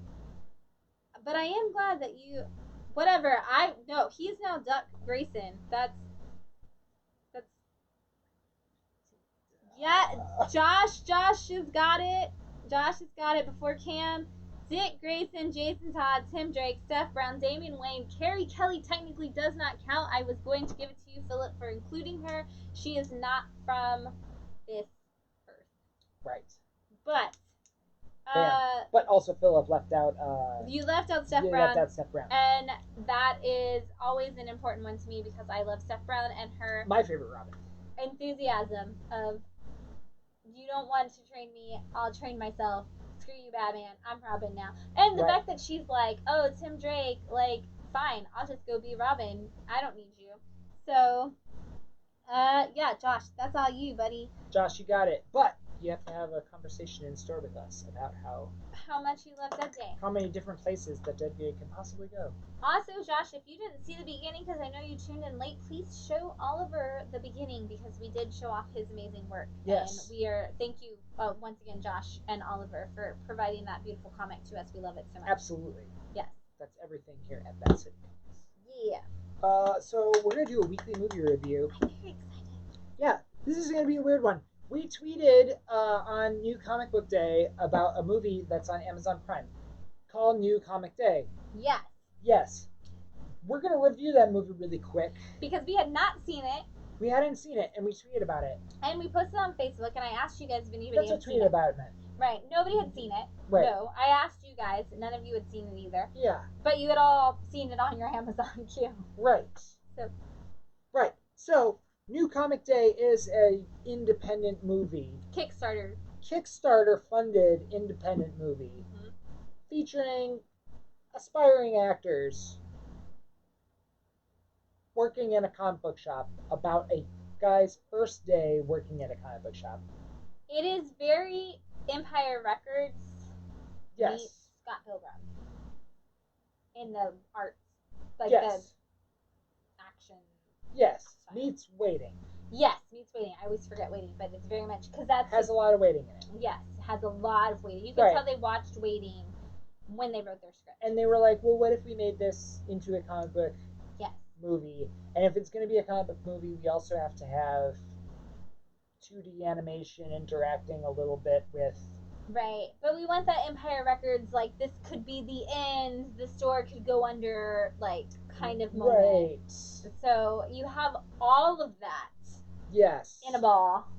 Yes. So again, New Comic Day, it's not New Comic Book Day, it's New Comic Day on Amazon. Independent film, Kickstarter film. We love that. We love that people are making this. Yes. It was filmed at Past, Present, Future Comics in Davis, Florida. Somewhere in Florida. Outside Palm Springs. Yes. I was going to say Palm Springs. And that's where their other location is. They actually have 2 locations in Past, Present, Future Comics. Nice. Looked into it, yeah. Good which job. Is pretty cool. Yeah. There's a lot of stuff. So really quick synopsis. This guy has worked at every other place in the strip mall and gets a job at the comic book store. Always thought it would be fun to work in a comic book store. Is a non-reader. Right. I love that they keep calling him non-reader. Non-reader. They're like, oh, you're a non-reader. But he tries to pretend that he reads to be cool and fit in. And finally, other like customers are like, dude, just let people know that you don't read. Right. The comic book world would rather you just say, hey, I don't really read, new. but I'm new to it. They would rather you be that than a poser. Yeah. Which is they really like funny. literally, and then they like do the little, like he said, the 2D animation, so it like labels him poser, like right. It like drops in a thought bubble or narration a narration bubble, mm-hmm. right? The whole thing has narration bubbles. Again, Kickstarter film. Yes. $10,000 budget. Yeah. Is what they ended up having for it. But we don't see very many movies that take place in comic book stores. Right. We don't really see any movies that take place in comic book stores. Mallrats. Right. A little bit. Kind of. Right. And it does. It's in there. It's great that it has kind of all the people, like, if you frequent comic book stores, which if you're watching this at this late at night, you definitely do.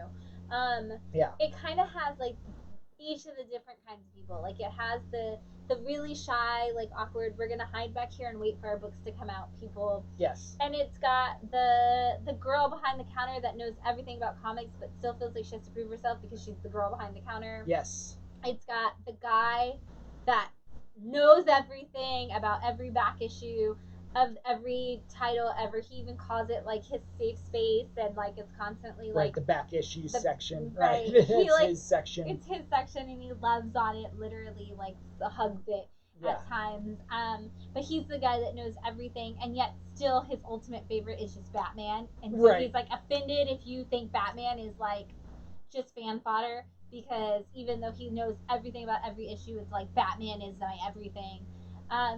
And then you have like the bro dude who is like, I'm here, I want the chick behind the counter, I want the store, I want to run the store because I'm a bro, but I like I know about comics enough, but mostly I'm just here to tell him. He never actually talks about his knowledge of it. He's like, I know comics, pushes bro. Everybody else around. He's like, I'm in all categories. There's like the gamer dude.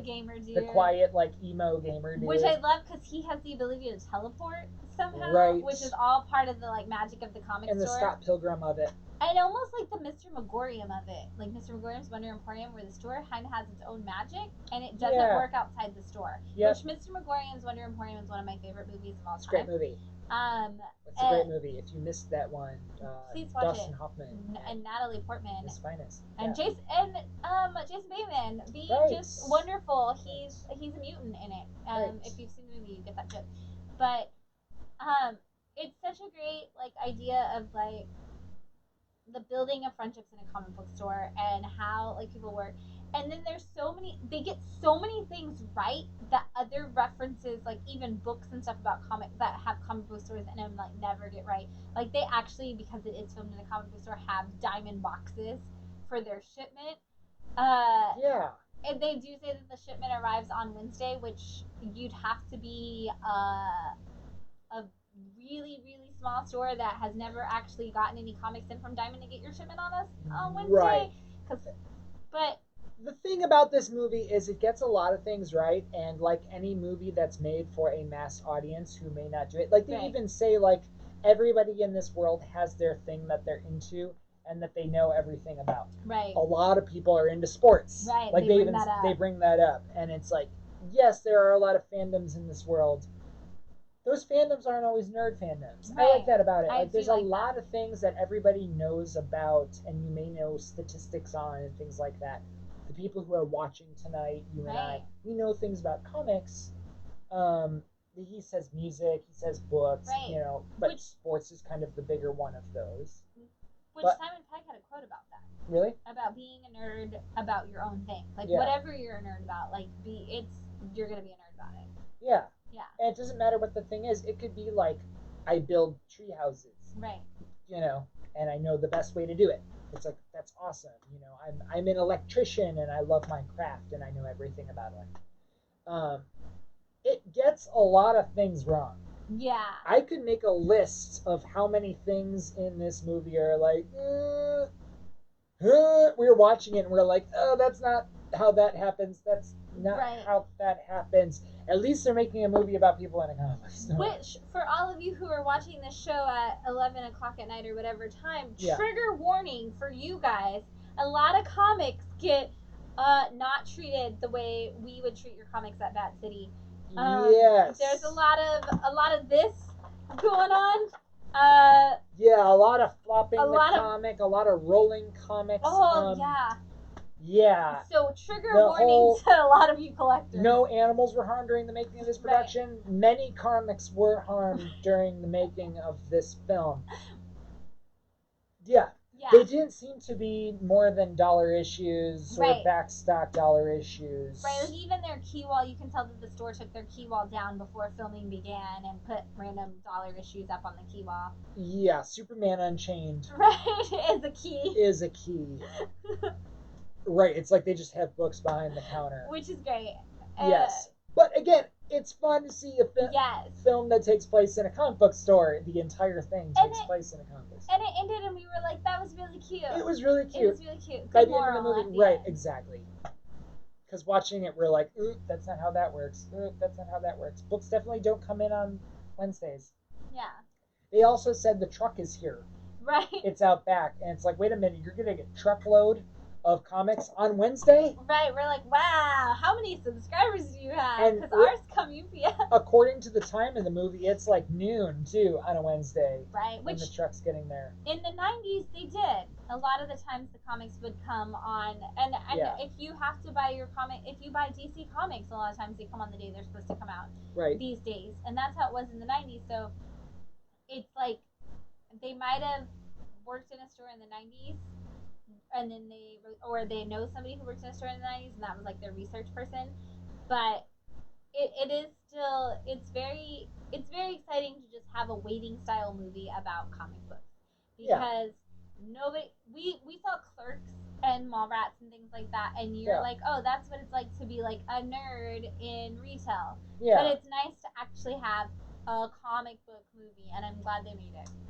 Yes, I like it enough that like I put it on while we're falling asleep or whatever. Yeah. Like it's a cute enough movie. Yeah. But I don't know. Even the guy is like in the first 20 minutes of it, I'm like, I don't like him. Right, I don't like him. I don't like anybody. Actually, the girl who knows everything is kind of the only good character in this movie because everybody else is kind of a dick.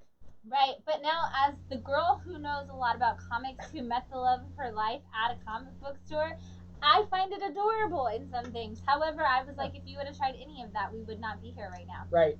So they have a competition where they have to stack comics on the new comic wall, and there's like 16 comics maybe, and they grab like 4 at a time and have to like race to do it. I'm like, why don't you just take the box over there and just put them out like a normal human? Right, but they make a thing out of it, and it's like, okay, right. We're watching a movie that takes place in a comic book store. Right. That's cool. Right. I'm over here like, I do that every Tuesday, and this is driving me crazy how unproductive you're being. Right. This is extremely unproductive. And he even says, he's like, there's a lot of people who work there, and that's a lot of people for a comic book store, but this isn't a normal comic book store. Right. Because we're like, we don't even pay ourselves, and I feel like you're wasting my payroll. Right. Yeah, there's a lot of that.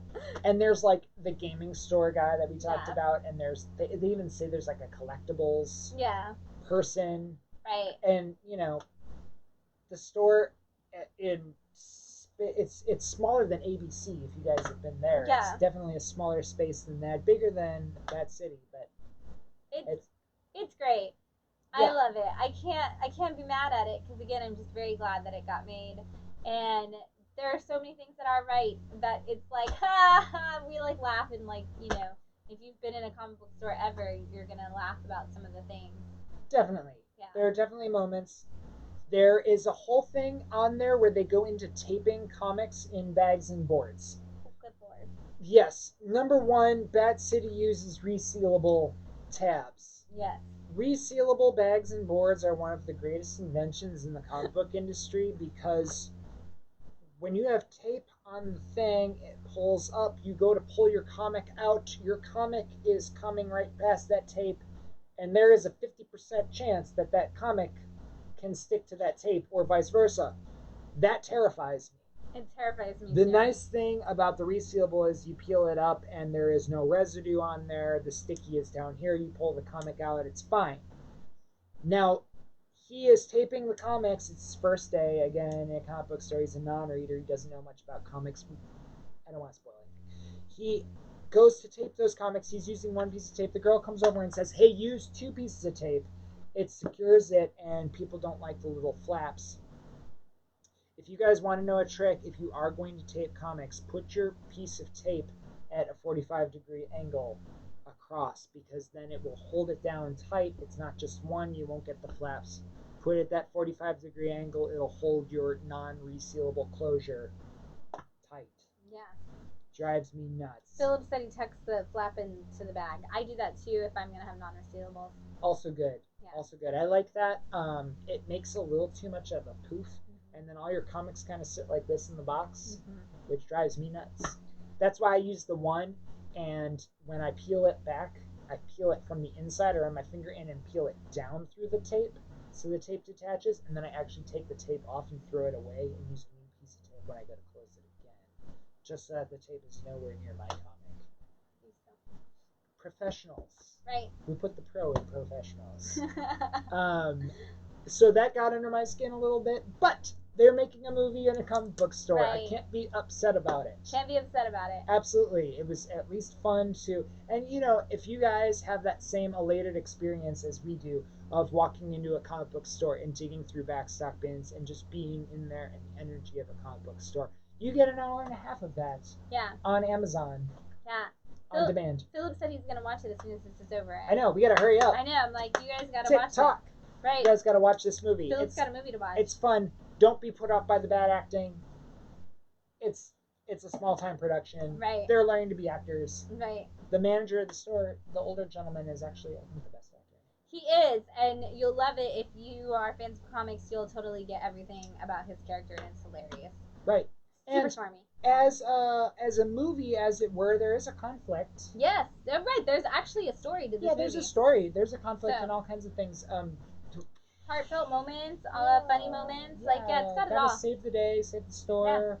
Yeah. And really, at the end of it, you're like, oh, that was adorable. Right. It's very Empire Records in that you have the one day. It's all in one day, and you have to save the day. You have to destroy the store by the end of the day. Yeah. And doesn't force a love story. No, I like love that it didn't force a love story. We love the wrap up in that. The wrap up didn't do that. It does it right. It still does it, but it's a great way of doing it. It was a really nice thing. So I guess homework. Go if you have Amazon Prime. New Comic Day. New Comic Day. Yeah. Support indie creators. That's what we're all about. Yeah, absolutely. Tweet at them. Like their Facebook page and past, present, future comics in Florida. And tell us what you thought about it after you watch it. Definitely. I'd love to have conversations with you guys on Wednesday or whatever. Right. I'm so excited to hear what you guys have to say. Put it in the comments on Facebook so I definitely see it. Yeah. We'll make a new post and say, hey, movie review is Sunday on New Comic Day. Let us know what you thought. Cool. Let's give some away, Shan. Yeah. I've got 20% on my battery. Right. We got to do this. Let's do this one then. Okay. While people are here. Oh, man. Yeah. Oh, it's a good one. Yeah, it's a good one. So you guys, I know most of you have subscribed to 3 Jokers. We do have copies in stock of first prints. I think we're the last shop in Austin to have first prints left of 3 Jokers. But you guys can get this 3 Jokers poster. Yeah, we got lucky because we put in an extra order before it even happened. Yeah. So. And this is the non-crowbar one, too. This is like a different. Yeah. This is the different cover poster. So I'm going to make this one a little bit difficult. Okay. What was this? Okay, so the first story from the 1975 comic Batman Family was called The Invader from Hell. Who were the stars? So this is the first Batman Family story. It was actually a book called Batman Family. If you need to put your Google machines to work, the very first book / story was called Invader from Hell. Who were the stars of the first Batman Family book? You get this 3 Jokers poster. Oh my god, that looks sick on the video. Oh my gosh. I wish you could see it. You can't. Here, look at how cool that looks. That does look awesome. Yeah. It says it hurts when I laugh. It says that on the back? Oh, it says on the front. Okay. It hurts when I laugh. It's very Heath Ledger line. It hurts when I laugh because I'm a joker. Which is definitely a big thing in the book club that I read for this week. Yeah. But yeah, if you guys can tell me who the stars of the first Batman Family story were, you can win this 3 Jokers poster. And it is Googleable. No, Nigel, not those people. None of them at all. 1975 Batman Family. The story is called Invader from Hell. Yes, wow, Josh Wilson, you are cleaning up tonight. Yes. Oh my God. Yes, it is Batgirl and Robin. Sweet. Right, this is our first Bat Family thing. Oh, I turned way too many pages. That said, speaking of Batman and Batman Day and all things Batman, I'm actually really glad that we changed this and made this the title of this week, because to continue our Batman Day celebration, which we celebrate all of the time because that's Bat City Comics. Right, for Bat City Comics, and because we got together on a Batman Day, technically. Right. I fell for you on a Batman Day, I guess. And we had a Batman-esque wedding. Yeah, and we had a Batman-esque wedding. So Bat glasses. Bat glasses. But Batman 663 is our $1 book club book of the week. We, if you guys don't know, we do a book club every Monday night on Zoom right now. In the past, it has, of course, been inside a building, but whatever building that may be. But we are actually doing it on Zoom right now. It is only done through True Believers, DC Comics, Dollar Comics, and Image First. And I guess Dynamite did $1 book, and we did that. But we do these $1 titles, and this week it is Batman 663, which is, once again, Grant Morrison writing Batman story. Yes. And this one's actually suggested by a book club member because it's got a very strange format. This is an entirely prose comic book. There is actually very little comic to the comic book. It's kind of like faded into the background with little pictures. I read this for the first time today in preparation for tomorrow's book club because I knew it was long. And it is a novella. It is not a normal comic book. This is actually a miniature novel. And I'm really excited to discuss this with people because it very much falls in the, is this a show or is this a tell conversation of if you're evaluating literature. It is a lot of, this is like this kind of like analogies and things like that. It is Grant Morrison at his most Grant Morrison-ish because there's a lot of words in general. Yeah. I think it's going to be a really interesting conversation on that aspect. If you guys do want to join in, you can get this digitally, obviously, or you can come in tomorrow to the shop. We do have copies available, and they're only $1. That's why it's $1 book club. Get it early. But yes, because you're going to need a lot of time to read it. Yeah.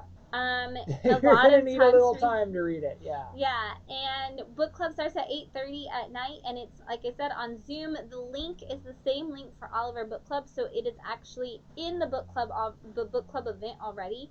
If you are interested in joining, it's already there. You can find that link. It's free to join. It's free to conversate. Even if you haven't read the book, it's always fun to come listen to people talk about it. Yeah. You can do it podcast style and kind of just listen to people talk. I actually like to do it that way. Turn off your video, turn off your audio, and just kind of listen to everybody else talk about stuff. And, maybe you've run into these guys before in the shop, or, maybe them from commenting on here. And, right. You're all in the comments together. Right, and Cam says this is some good Grant Morrison madness, and Philip said, oh gosh, I remember that issue. Yeah, me too. I was actually, I liked the ending of it more than I thought. I can't wait to talk about that. And I actually think there are a lot of words in this that I can't wait. I have a lot of notes for tomorrow. We don't talk about reading enough. No. In here. No. Comic book reading versus novel readers are very different people. Mm-hmm. And it's interesting that we get to read like a little mini 18-page novel here. Also, if you are worried about that and you're getting turned off by it, a lot of the pages are just one page and the other page is an ad. Yeah. Actually. So, I had a very big conversation about CC's ads today. Yeah. And how over-adding they are going. A lot of over-ads. A lot of over-ads. That said, it helps break it up a little bit. It's actually not that big of a book. It's not that, it wasn't that bad. I thought it was going to be worse. There are some pages where there's not even that much text. There is an important note to make if you are planning on joining some book club and it'll be your first time reading it, is in a lot of times in novels and articles, they pull out a quote and they put it into like the picture. and you're like, oh, I already read that. Yeah. You did not already read that here. It like that's the comicness of it. Is like you're reading the prose and the picture comes in and that quote is not pulled out of the text. It is the next line of the text. So you like actually have to. So it actually goes back to comic in the middle of the prose, right? And then you have to jump back into prose. Crazy. So it is actually I didn't expect that. I was like, oh, because the very first one is kind of like a pulled out of it, but then the next one I was like, oh, what's this one? And I was like, that's not in the text. That is the next line of the text. And then there's one where it's like in the middle. And I was like, oh, that's really not pulled out of the text. That's the next line of the text. And if you didn't read that one, you would have missed a line and it wouldn't have made sense as a story. Crazy. So it's going to be a really great formatting conversation. And some of the art, like it looks like it's just like that photograph art because it is supposed to look like news story prose. But if you look at the whole page in detail, there's actually art in the background. Cool. Like even like this, like you can see there's like so much more to the art. So yeah. Also, if it's your first time reading, if it's your first time reading anything Morrison and you don't understand what's going on, that's normal. Yep. Yeah. And Nigel said, "Me think why say lat word when few word do trick." Sounds like modern comics. Mm-hmm. Whereas the comics I'm used to reading have every single description that could possibly be in there and be included, and because this is a really long run-on sentence, and that's the way that I like to read my comics. Right. This is in the middle of those two. Cool. Because it's definitely, it is a story. And it's kind of cool because you could imagine what you would have thought your art would be. Yeah. And I almost wonder if this is how Grant Morrison turns in his scripts. Right. And that is the conversation we'll be having tomorrow night at 8:30 on Zoom. This is the fun of book club. To get to discuss this format. This is going to be a really fun one to discuss. It's going to be a really fun one. My notes are by chapter because it is chaptered. It is a novella. There are chapters. So we'll go by chapter. Get reading. That said, bam, giveaway. What we do for our book club giveaway is we give away the book for the next week so that you got a week to come into the shop and pick up that book. Our giveaway tonight is 7 to Eternity, which we're going to be doing next Monday, a week from tomorrow. Yes, which I got that wrong when I was talking to somebody this week. So 7 to Eternity is next week. Sorry. Makes sense. We did Marvel last week. We got DC this week. We got Image. I mixed up Black Science and 7 to Eternity. 7 to Eternity is next, and then Black Science is the next indie book. Awesome. Yeah. 7 to Eternity. So, that said, you get this copy of 7 to Eternity if you can answer the question, who was Batman's first girlfriend and what issue is her intro? Or first appearance, whatever you want to call it. So, I know, this is like your night because it's all Detective 27. Oh, sorry. It's okay. So you are all in on these early detective issues. Early detective issues. Yes. So, if you guys know who Batman's first girlfriend is and what her first intro/appearance, whatever you want to call it, is, you get this free copy of 7 to Eternity number 1 and prep for book club a week from tomorrow. Yes, BJ says so freaking good. Both are remembered. Well, good. Then that's why I was confused. I was totally that's fun. Just completely. That's fun. This and Black Science. Right, and we already did a Remender book because we did Deadly Class. We are like that was Rick Remender too. I think so. What? So, we've gone full Remender in our indie books for a while here. Excited to read this. Mm-hmm. Never read this. That's the nice thing about book club too, especially the ones that you don't know. Yes, keep going. The ones that you don't know, those are kind of the best ones. Don't join book club because you know about the book already. Join book club because you don't know. It improves your comic book knowledge, improves all of our knowledge as we talk about it collectively as a group. Right, and we talk about this all the time, and I am going to tell you there's already a correct answer in the comments while I keep talking, but we talk about this all the time. Book club is about learning to see the view outside of someone else's window, not just your own. A lot of times what the whole thing about being a reader and or a writer is the writer brings what they know to the table, and then you as a reader bring what you know to the table, and you kind of interpret what the writer did by what you've brought to the table. Yes. And what the world looks like to you outside your window. And what's great about book club is everybody does come from different backgrounds, not just in their comic book knowledge, but also in their livelihood. And so it's so great to see, well, this book impacted me, and this is what I got out of this because this is where I come from. and this is what I got out of it because this is where I come from, and you get this from different people, and we have that one-on-one because we come from such very different backgrounds. Yeah. Yet our backgrounds kind of met in the middle in the end. Yeah. So we kind of have and that. you're like, this is why I like this. I'm like, this is why I like it, and they're very different. Mm-hmm. Or this is why I don't like it. Right. And you're like, oh, I don't like it also for that reason, and I do like it for the reason. Right, I was gonna say we're the opposite, where you're like, this didn't speak to me at all, and I'm like, really, because it spoke to me a ton, and this is why. And I love those moments. And that was a huge thing with like our X Factor book club and the Cyclops thing, and our Wolverine book club, and even all Deadly Class. Like we had a lot of people who had never read it, and it had that great thing. So. It's so fun because there may be a character out there that speaks to you and you love that character so much, kind of like Philip and us were talking about earlier, where he loves the Rock'em Sock'em Robots of Superman and we love the heart of Superman. Mm-hmm.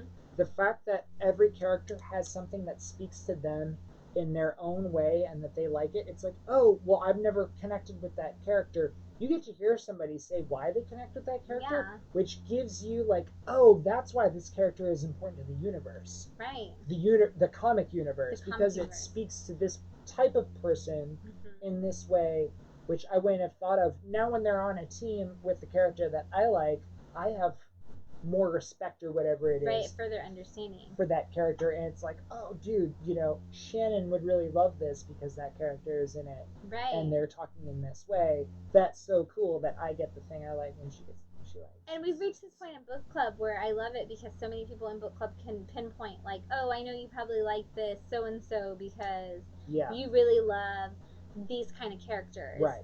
Like, if you attend our book club, you know that Cy loves the unreliable narrator. So when there's an unreliable narrator, you're like, oh, Cy, you got this. I know. You've got an opinion on this concept. Right, exactly. And or zombies are coming in. Or zombies How do you feel about this? Yeah.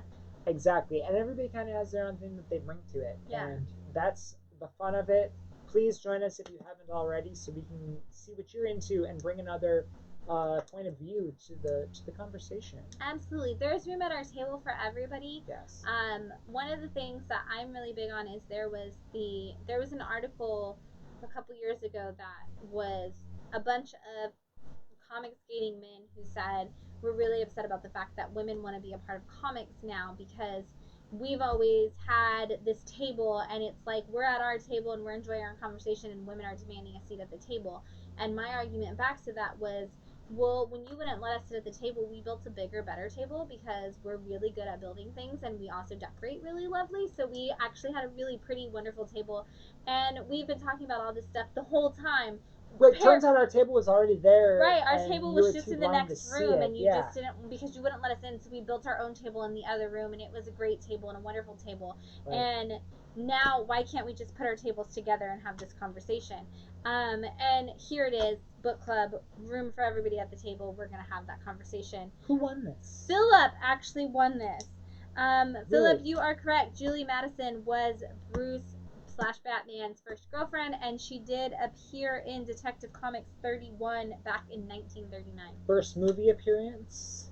Batman and Robin. Batman and Robin. That movie that all of you guys love so very much. It's the first appearance of Bruce. It's live action appearance of Bruce Wayne's technically first girlfriend, and also Gwen Stacy. Also the Floronic Man. Also the Floronic Man. Yes, Jason Woodrue is actually the cause of Poison Ivy in that movie, which is, shocker, accurate. So one of the best Batman movies. Right. Take it in terms of Batman 66 with a 90s filter on it, and you can't complain about it anymore. Nope. What you got? Nope, absolutely.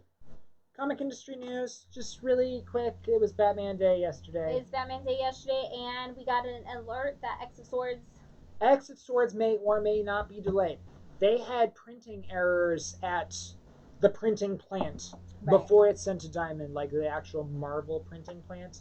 And this X of Swords #1 creation may be delayed. Right. They're saying that people are getting shorted on copies. Like, essentially, they took the copies that they had collectively and shipped everybody as much as they could of it. So we'll see. We'll let you guys know. Obviously, I can check our totals already, so I can make sure that all of you have it. And if it's going to be late, we'll shoot you a message in advance and let you know that your X of Swords is going to be late. But otherwise... Right. Obviously, we're going to fill subscribers first before it hits the wall. That's what we do here. Yes. I feel like there was a lot on our invoice, but I'll double check that. Okay. Yeah. Cool. Cool. Hopefully we ordered like 30, so then we still got like 15 and filled subscribers. We'll see. Right? Probably. Yes. So, very excited. Big week for comics. And yes, comic industry news. Watchmen won all of the Emmys. Not all of them, because it was nominated for like 30. 5. But it won like 5. 5 or 6. Yeah. Something like that. They announced all the Emmys before. No.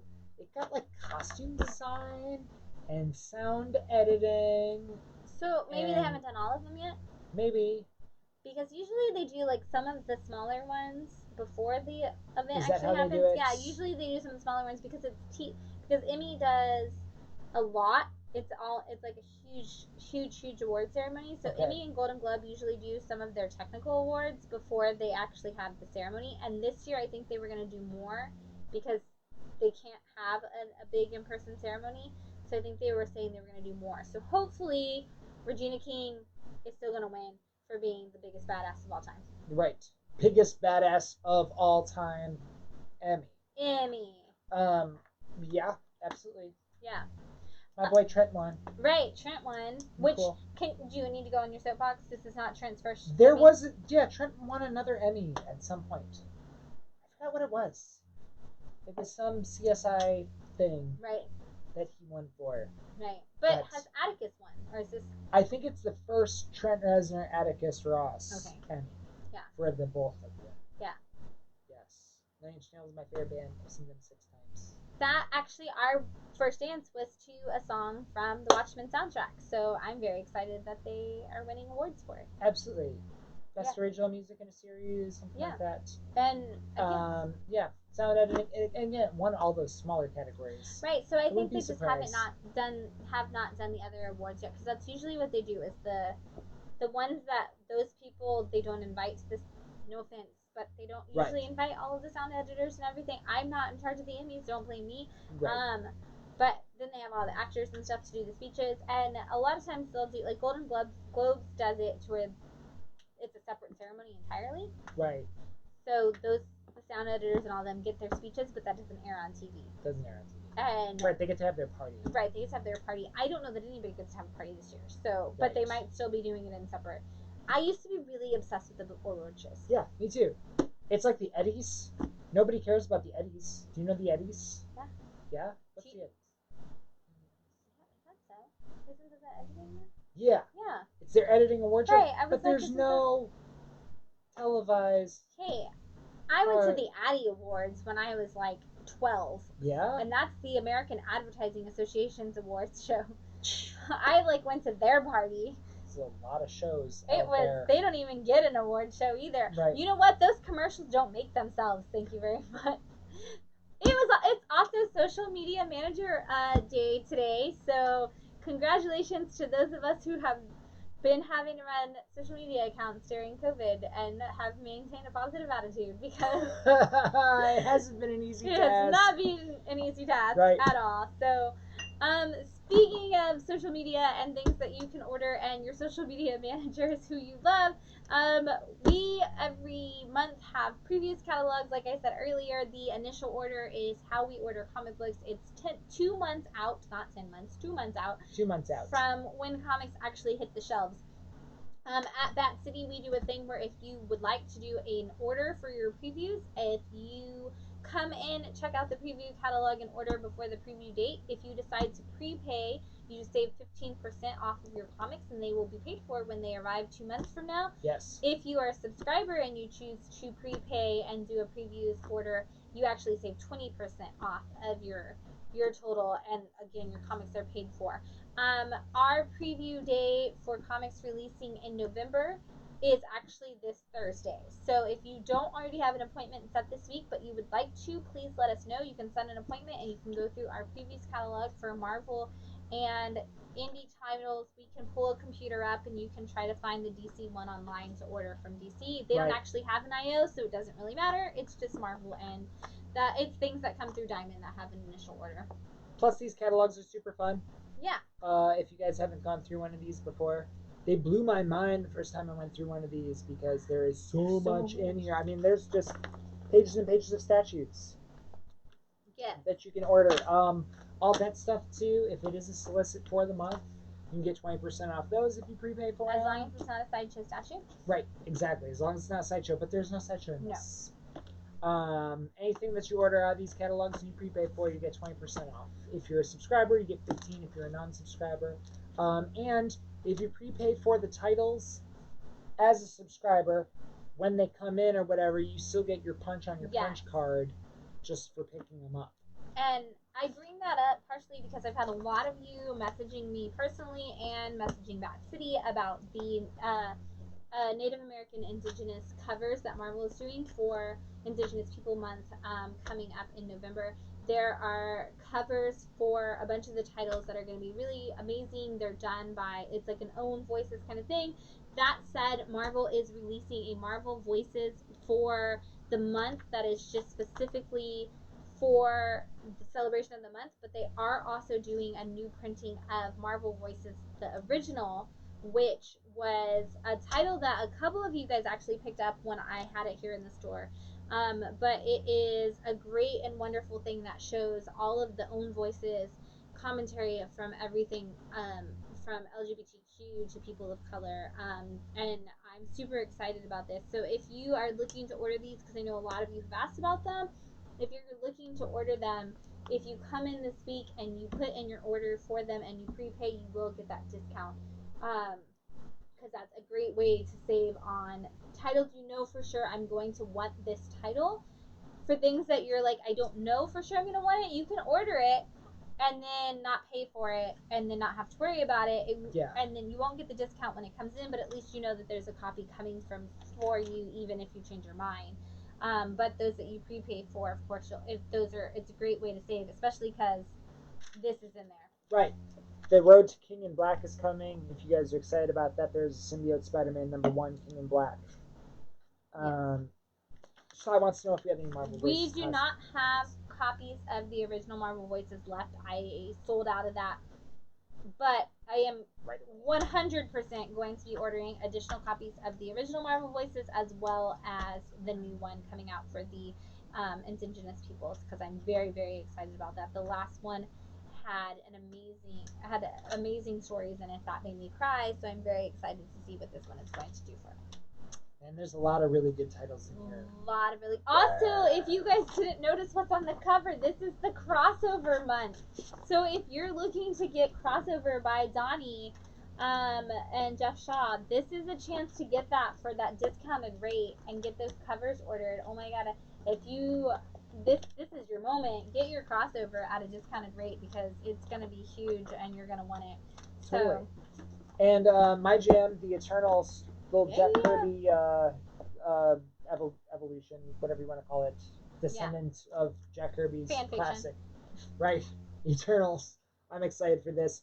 The other thing you can do in these previews is you can order any cover you want. Yes. If you're into a specific cover, you're not just ordering the one, you're ordering whichever specific cover you want, as long as it's not an incentive. And if it is an incentive, we can work that out with you too. Yeah. So. Yeah. Absolutely. Make an appointment between now and Thursday. I will do that order Thursday night. So you have until 9 o'clock at the latest on Thursday night to get those orders in. If you are, I don't want to come into the store, you can send me an email with your orders. You can find it on previewsworld.com. You can look at what their current thing is and figure that out. No, it's not multiple Indigenous covers per issue. It's across the Marvel universe though. So it's like each cover, like Thor has one and whatever other titles have one per title, but multiple titles will have it for that month. Right. Because they're all monthly books for the most part. Right. So unbelievable covers. I'm so glad they're doing that. Yeah, look it up on Previews World. I am Psy especially for you because I know you don't want to come in and touch the books that other people are touching, but look it up on Previews World and you can see those covers. Yep. Or you can just search in Marvel's Indigenous people's covers and you can find them. Cam says Previews is awesome. Have fun on DC Connect. Good luck, guys. Right. You can order, and that is another thing. Thank you, Cam, for saying that. DC doesn't have an IO but you can do an initial order for your DC, and you can still save at previous time through the DC Connect catalog, which is online. And then when those titles come up, I will still order for them for you. They will still be prepaid. Matt will have them for you at the shop when they come in, and know that they're prepaid. So it's totally fine if you want to do that, even though their new distributors don't actually offer a real initial order. Right. We will still make sure you get it. And absolutely. And get a discount. Yeah. Get a discount. It's all about that discount. Heck yeah. Cool. Let's give away one more thing, Shan. Do it, Matt. Cool. We're giving out a Batman 95. Since the start of Joker War. Joker War #1? Yeah. Kind of. Kind of. There were tie-ins. Actual Joker War #1, not Prelude, not Road 2, not all of the tie-ins. This is actually issue 1 of James Tynion's Joker War. And I'm not even asking you that hard of a question for you to get it, because it's 11 o'clock at night and you just need an easy question for a prize. Before you watch New Comic Day. So, question is, according to Amazing World of DC Comics #14, in what state is Gotham City? Oh! According to DC Comics, Detective Comics. DC Comics #14. DC Comics or Detective Amazing Comics? World of DC Comics. Amazing World of DC Comics #14. And there was a whole article about Gotham City in Amazing World of Comics #14, and they just established for the world what state Gotham City is in. Wow! Hope you read that issue. Or you know how to Google, because you can Google it and you can win this Batman issue. Right. Yeah. Right. It's like the no calculators thing. Right. It's like, no, calculators are fine. I'm the teacher. I cannot see your calculator. Right, I don't see your oh, yes, Cy. There you go. See, Cy's got the Google machine ready all the time. New Jersey? Yeah. That's where they put it? Yeah, they put it in Jersey because everything in the Marvel Universe is in New York. So they had to, Right. It makes sense. Makes sense. It's got the new attached to the first part of it. Right. It's like kind of the same thing. It's kind of the same thing. But and all the movies put it in Chicago. Right. Which is why that's such a good question, because the movies put in Chicago, our wedding pictures that we're gonna have to retake because they're awful, are gonna put it in Chicago. Yeah. But yes, New Jersey is technically where Gotham City is. Wow. Yeah. Well, the more you know. Awesome. Thanks for watching tonight, guys. We hope you have a great week. And come by the shop. Make an appointment to visit us this week. Yes. We're still doing appointments this week. Hopefully in the coming weeks. I'm thinking October. Right, that sounds good. Yeah, October will probably be open in the middle of the day and do appointments in the morning and night. Mm-hmm. So you guys can still get an appointment if you want one. You can do it either early morning or late night. Mm-hmm. And then, just be open during the day. But right now, we're still appointment only. Give us a call if you want to come by the shop. And again, a lot of people have really been enjoying it. One-on-one experience. Have the whole store to yourself. Yeah. No bumping arms at the backstock bins. Right, you don't have to push people out of your way to get to the comic of your choice. That's right. And for those of you who have been here for an appointment and let a walk-in in during that appointment or whatever, thank you so much. Thanks for being understanding. Absolutely. Thanks for helping each other out and social distancing. You made Cameron cry. Yeah? He's got cry face. Oh, no Key Comics. I do not have any Key Comics this week. Matt sold his The Amazing Spider-Man 300. Right, so that's my key of the week. I sold ASM 300. So all keys are dead to him. And right She-Hulk 1. All keys are dead to him. Right. We're actually, Key Comics of the Week, we're looking to buy Key Comics. If you guys have some Key Comics that you would like to sell for some cash or store credit, bring them by and we will talk a deal. There you go. We also did get a Batman Jam #1 unedited. Yeah. With full-on Batawang. Full-on Batawang. I checked in there to make sure that the Batawang was in there. And you got new CGCs. We got some new CGCs. Uh-huh. But then I put them in the case all night, and I didn't want to take them back out. There's a Lando #1, that's a 9.6, and there is a Giant Size Avengers #4, which we've done a book club for, in a 7.0. And it's only $60. Yeah. So if you guys are looking to get like a CGC of a really cool comic that we've had a really great discussion about. Right, there are tree people in that with book. a tree person in it. Yeah, exactly. We have a Giant Size Avengers #4. For Wedding of Vision and Scarlet Witch. Woohoo! Yeah. Josh sent me a great meme today that said, name 2 superheroes who dress in red and lost their vision. Aww. Yeah, and you get Daredevil and Scarlet Witch, Aww. right? Oh, I was like, well, Too that's soon. that. Yeah, that's sad. It's not soon at all, but it's always too soon. Right, it's always too soon. I got told that when I cosplay as Gwen Stacy. I always get told too soon. Yeah, right. It's like, oh. I'm like, come on, that was like 40 years ago now. 50 years ago, move on. Right. But anyway, you guys, have a great night. Thanks for watching, and we'll see you guys tomorrow at book club. Yeah, 8:30 on Zoom. For Batman 663. 663. I keep wanting to say 661. 663 tomorrow night. Some little Grant Morrison prose. Absolutely. See you tomorrow, y'all. Bye. Bye.